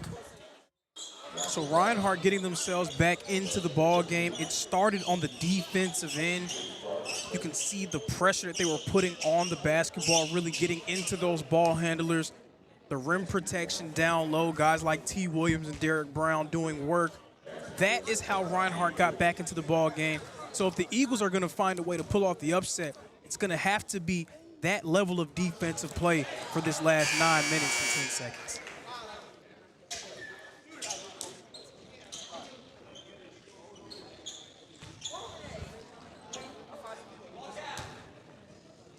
Souza hit the first to cut it to a 9-point game.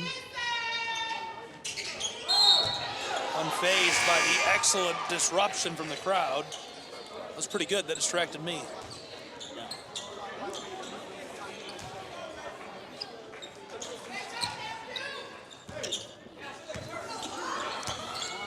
So a bigger group in the game for Coach Morgan's squad. A.J. Shaw, nice size in the backcourt along with Rail Jones. Front line of Seitz, Williams, and Fisher. They can switch 3 through 5. Connell went to Cross, who runs down the defender. Morgan is not happy about the call. And he has a legitimate gripe because T. Williams put his body on the line to try to draw a charge. Seemed like that he got his feet set before Cross made a move. Unfortunately, call not going his way. And how many programs will your best player lay themselves on the floor for your team? Not many. Not many sports, not many programs.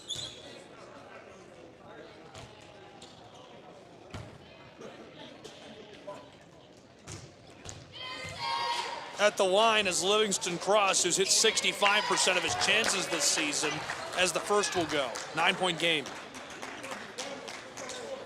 Johnson with 8 minutes and 53 seconds remaining, already in the bonus.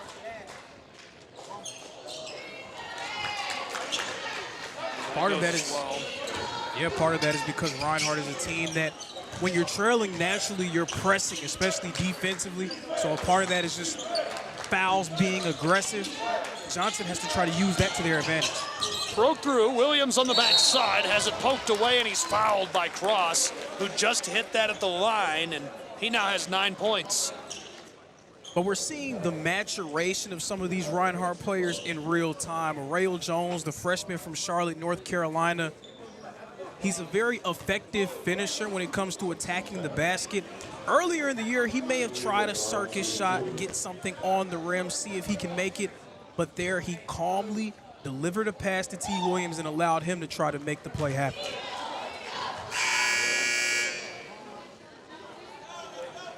You know, the rebounds are so close. It's 27-25, Reinhardt leading that category. Everything is close. 3-point field goals, not close. The only thing that's not close, Reinhardt has got way more trips to the line, and they've hit 90% of their chances at the line. They're 16 of 18. Johnson is only 6 of 8, but the shooting percentage has been everything. In fact, it's the difference in this game, including a couple of runs, I guess, that have been really nice. The shooting percentage, 27 of 45. Johnson has hit 60% of their shots. Not that Reinhardt isn't having an incredible night themselves, as they've gone 20 of 41, 48%.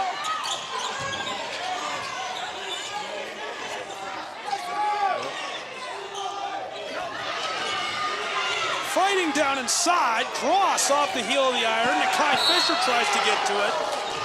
Rattled all around. 68-68, 0-3 to play. And that's who Johnson has been all season long, one of the best rebounding teams in the Appalachian Athletic Conference.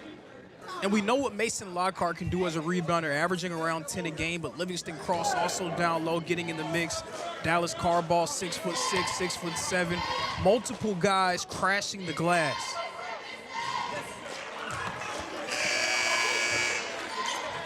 Yeah, they have Lockhart. He's one of the best rebounders in the conference, but gang rebounding is why this Royal team is dangerous on the glass, and being able to take high percentage shots as well. That's why their field goal percentage is what it is.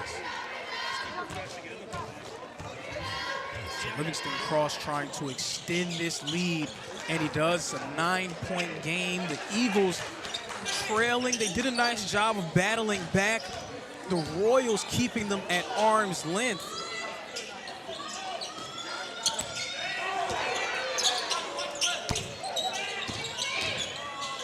On the way, sails through to Carball, who gathers it.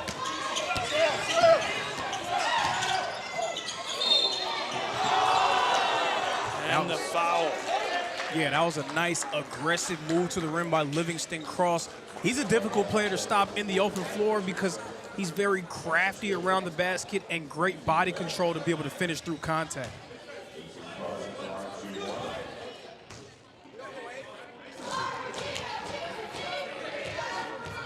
So Cross back at the line. He's been living at the line here in the second half, and he completes the three-point play. 72-60, the Royals lead is back up to double digits. And if the Eagles are gonna get back into this game, number 3 has to get involved. T. Williams right on cue with the lay-in and a chance at one more.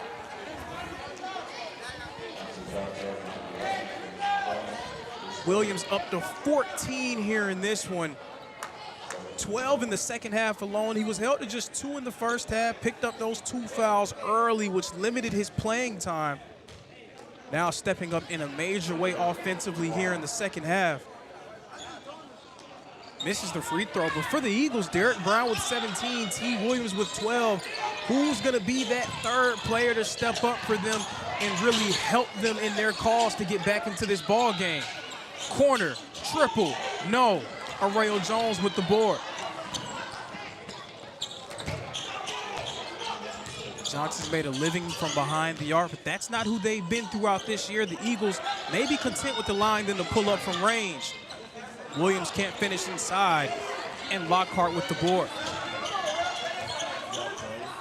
So Jamar Brown only has 1 point in this game, but he's been very effective at controlling the pace and tempo. He gets Johnson into good possessions every time down. They're gonna get an offensive foul against Mason Lockhart. They're gonna get him with a hook and hold against Blake Seitz.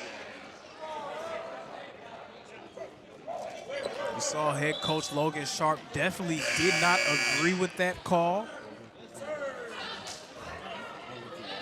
And because of that foul, Mason Lockhart will head to the bench with 4.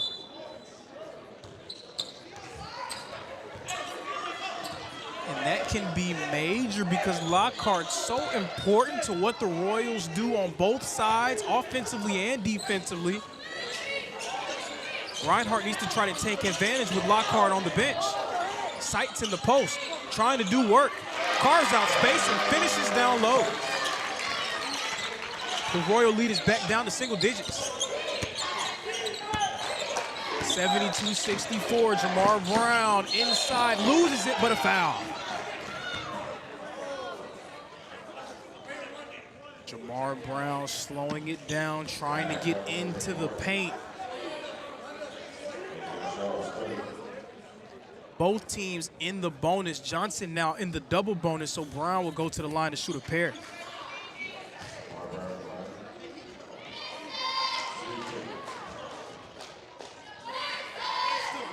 Johnson right now tied for second in the Appalachian Athletic Conference. But there's a bit of a log jam when you look at the AAC standings. From 2 to 10, all teams separated by just 2 games. Reinhardt, the 10 seed at 5 and 7. Johnson at 7 and 4. Reinhardt has to feel with the talent at their disposal. If they can make a run, then they can vault up top of these standings. Meanwhile, if you're Johnson, any loss can be very detrimental to your chances of maybe securing a top 3 seed in the conference tournament. T. Williams in the post, finishing inside. So the offense has come alive for the Eagles, but it is the defense that is failing them right now here at the Brown Athletic Center. The Royals getting what they want every time down. Jamar Brown again working against Shaw. Kicks it out. Devon Cottle, 24 points in this one. So effective offensively. Jacoby Strozer drawing the contact. He'll go to the line to shoot a pair. And now the Johnson Royal guards, we're seeing them take matters into their own hands. They're trying to draw contact and force their way to the free throw line. And that's what a smart team is supposed to do. When you're in the double bonus, you have to make that team guard you without fouling. Eagles have been unable to do so on these last 3 trips down the floor. Strozer so far with 5 points on the day, make that 6. He's playing with 4 fouls, so he'll need to be careful.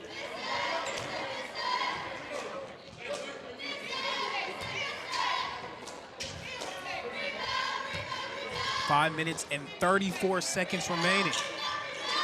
He hits them both, so Strozer up to 7, the lead back up to 10.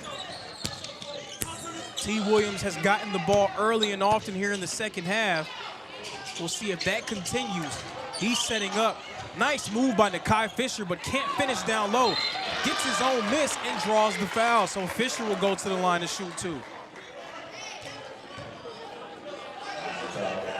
That third guy in this game has been Nakai Fisher. Fisher with 12 points, and I said it earlier in the broadcast. I've said it really throughout this season that Nakai Fisher, the talent that he has, being able to shoot the basketball, put it on the floor, and create for himself and others, ideally he would be that third guy to step up alongside Williams and Brown.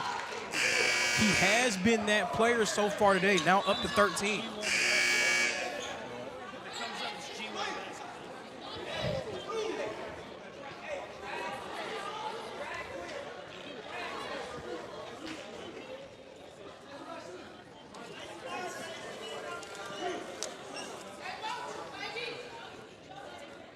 Still 9 points between these two. Yeah, and Reinhardt has done a nice job of trying to battle back. They're answering offensively, but it can't be a score for a score because you're trailing by 8, you're trailing by 10. You have to try to string together some stops. But Johnson's taking advantage of being in the double bonus, and they're just trying to draw contact every time down.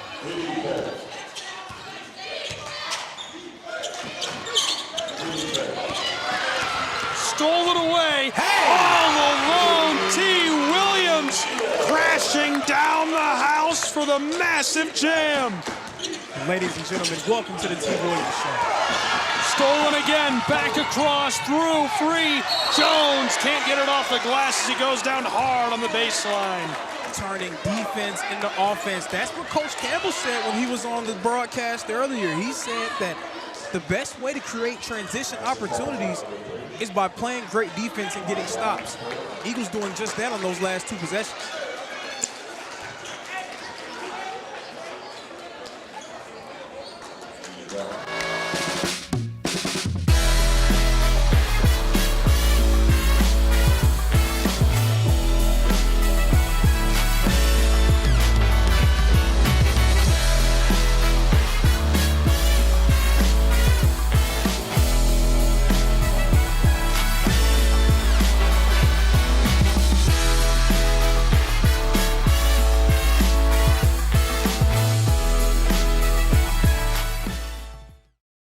The Southeast Sports Network is now on Amazon Fire TV. Now you can download the SESN app and watch on any Amazon-enabled device, such as your Fire Stick. The easiest way to download the app is to go to our website, find the Watch SESN tab, and click Fire TV app. Then just select your device from the list. That's it. Free and easy. Enjoy watching the Southeast Sports Network on your Fire TV, Fire Stick, or Fire tablet with just a few clicks.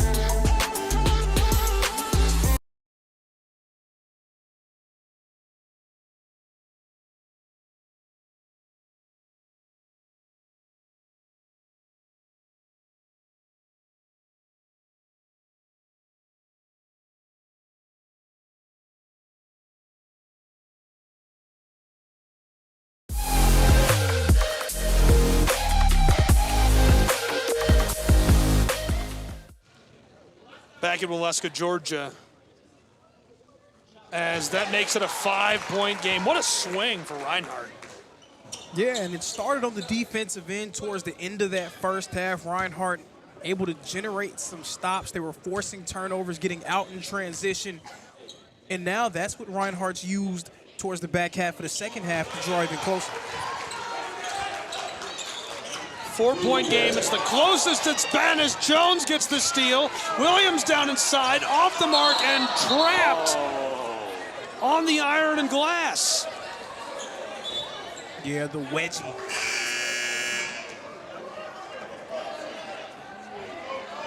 Definitely a sight to behold there.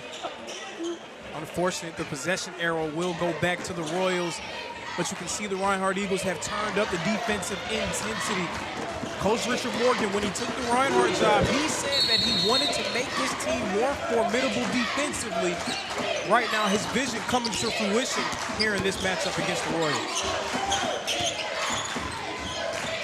To the attacking end, Brown running the floor, way back on the RU block logo. Flipped across, Rozier harassed by the double team, somehow got through, fired down low, and it goes for Cottle. And the Eagles, they were being very aggressive, trapping the basketball on numerous occasions, but you could tell Johnson was calm, cool, and collected.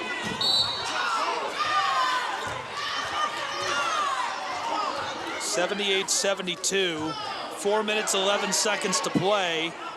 Reinhardt shooting 50% from the floor, Johnson 56%.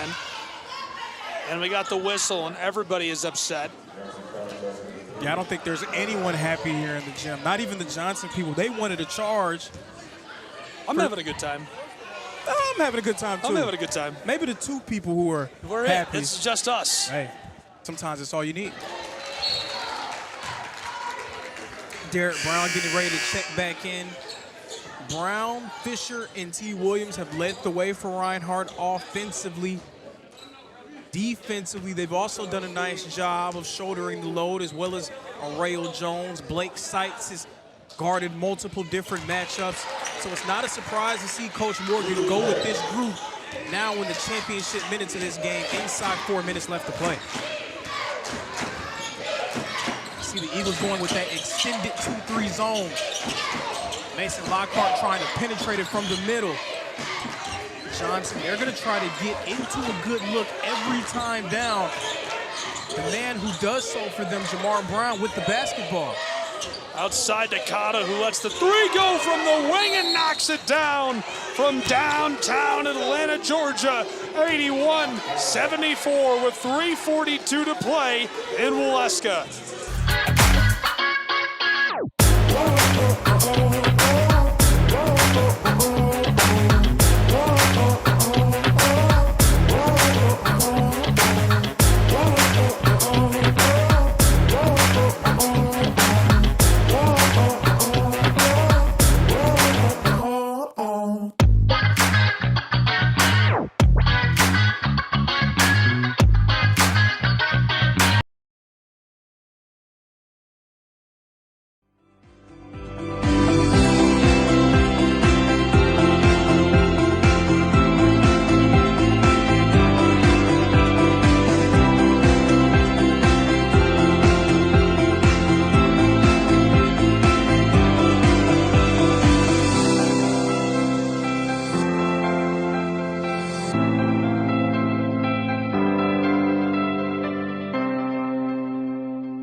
favorite Southeast teams in action, we've got you covered. Stream live games and highlights on YouTube, Twitch, Amazon Fire TV, Stream TV, and more. For all the details, visit our How to Watch page at sesnsports.com. It's your one-stop guide to catching every play, every time, wherever you are. The Southeast Sports Network, bringing the game to you anytime, anywhere.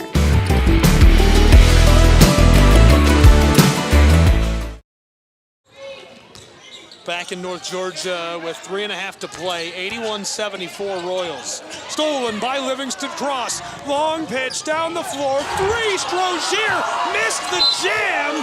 It's off the floor. And the crowd is letting him have it.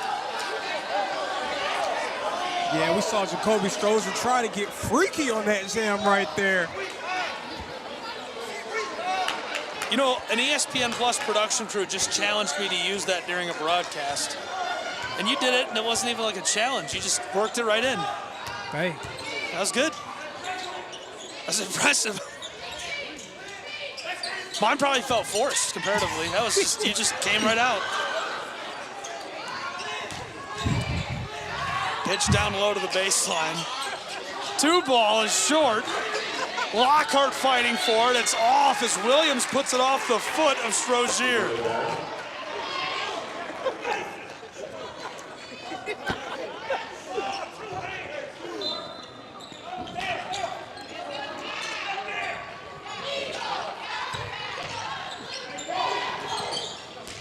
Pitched onto the floor. 3-ball goes! Reinhardt brings it back within 4. And a huge 3-ball from the freshman. Not really known as a long-range sniper, but in winning time, you need somebody to step up, and Arrayo Jones to the rescue.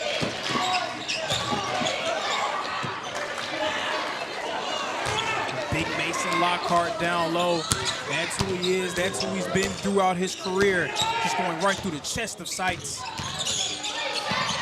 Elbow Jones is off the mark as it remains a 6-point game. Williams can't believe it as that rolls off. So I spoke about the development that we've seen from Arrayo Jones over the course of this season as a freshman.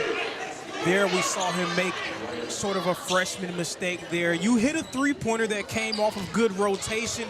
So the next shot that you shoot needs to be very similar when you talk about a heat check, especially with 2 minutes and 13 seconds remaining. I'm sure he felt like he could make it, but Coach Morgan would love to get a better shot than a contested mid-range jumper.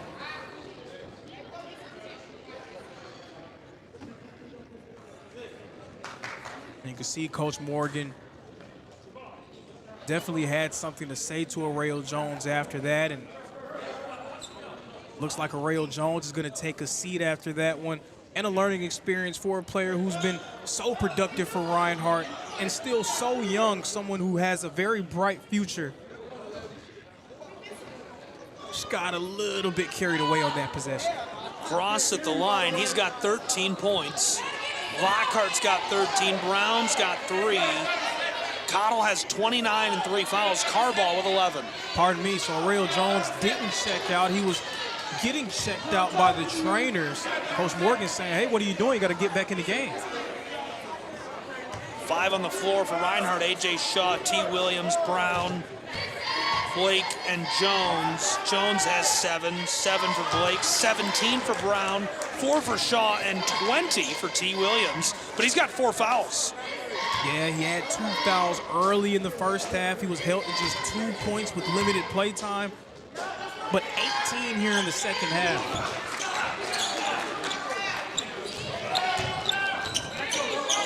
Now, it's an 8-point game, 2 minutes left, but you can still play your regular style of offense. It's not yet desperation time for the Eagles.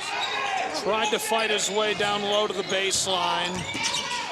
Final 2 minutes are here as Williams is short. Pinballed off the backboard and gathered off the glass by Lockhart, who goes down the floor.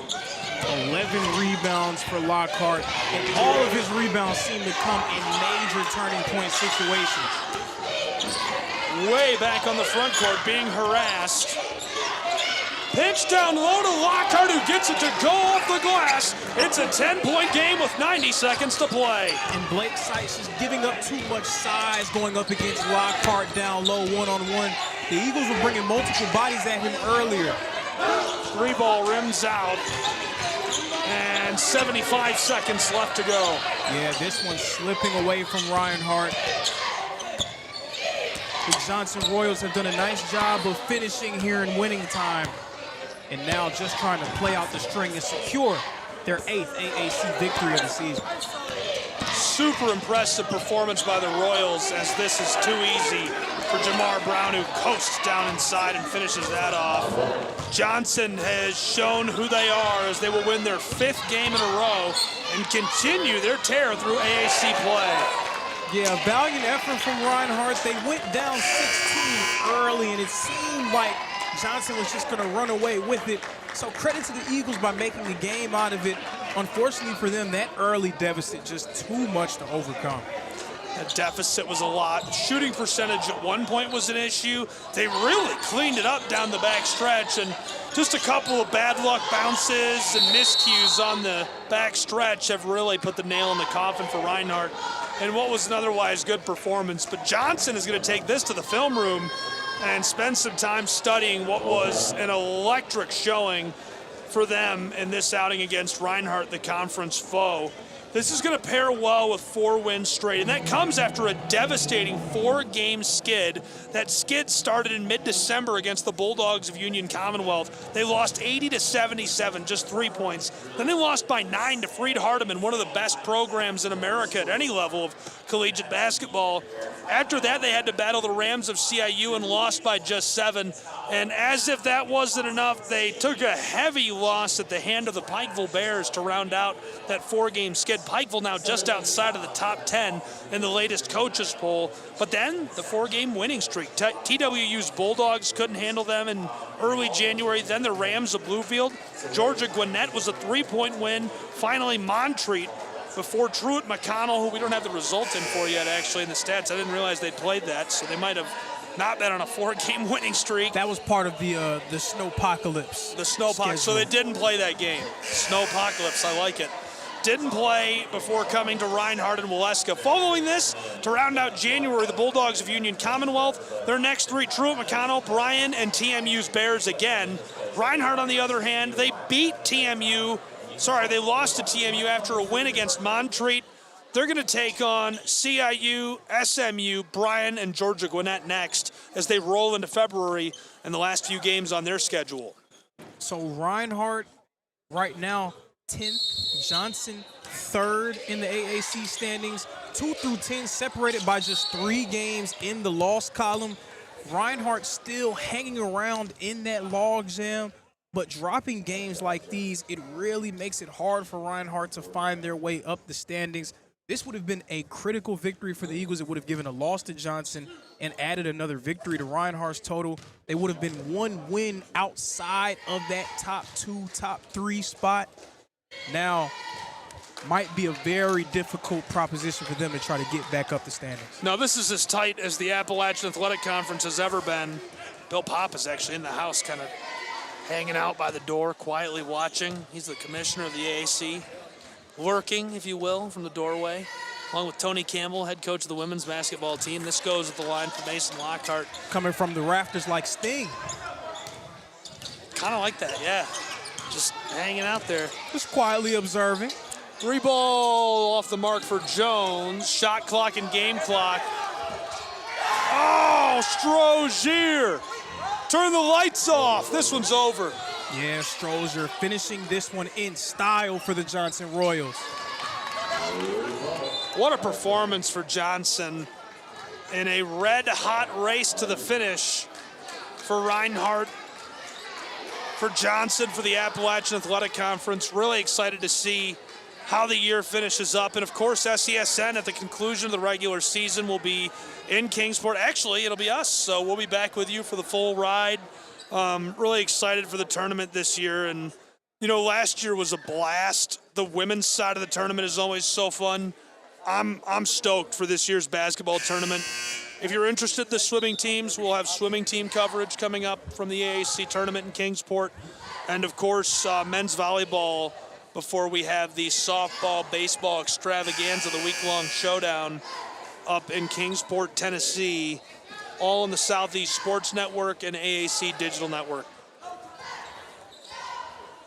I'm really looking forward to that conference tournament for basketball down there in Kingsport. Kingsport always a terrific host for these AAC tournaments.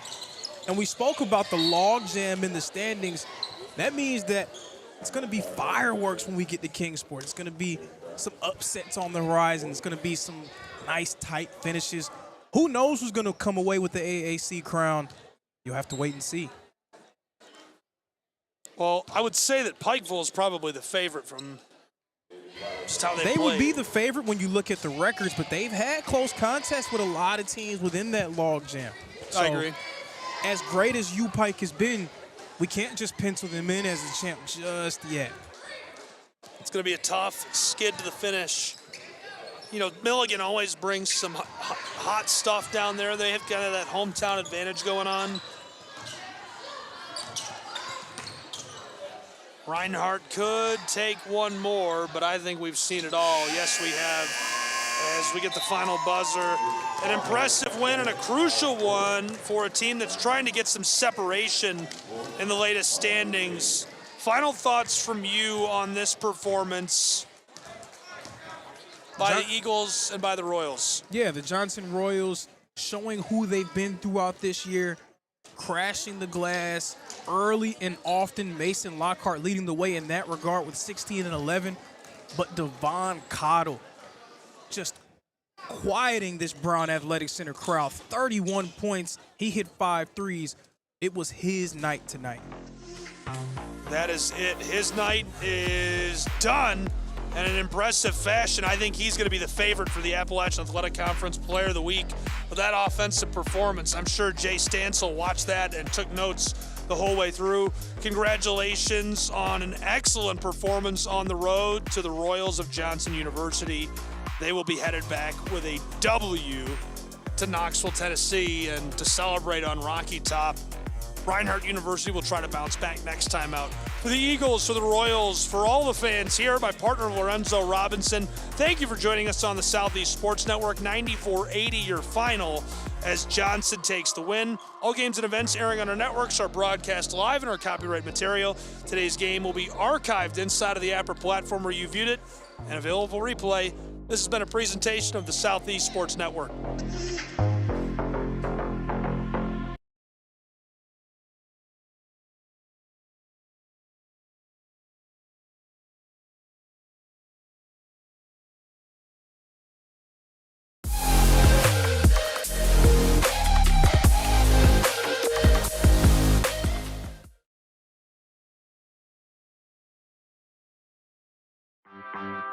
My West Hollywood story is exploring the iconic boulevards, endless shopping, and beautiful galleries. Inspiration is endless in West Hollywood. The neighborhood tells stories of established and emerging artists. You will find fashion and styles from all over the world here. A California sunset is the perfect way to end our day. We will take VIP tickets to this show every night. Our vacation is just getting started. This is our West Hollywood story. Come and find yours.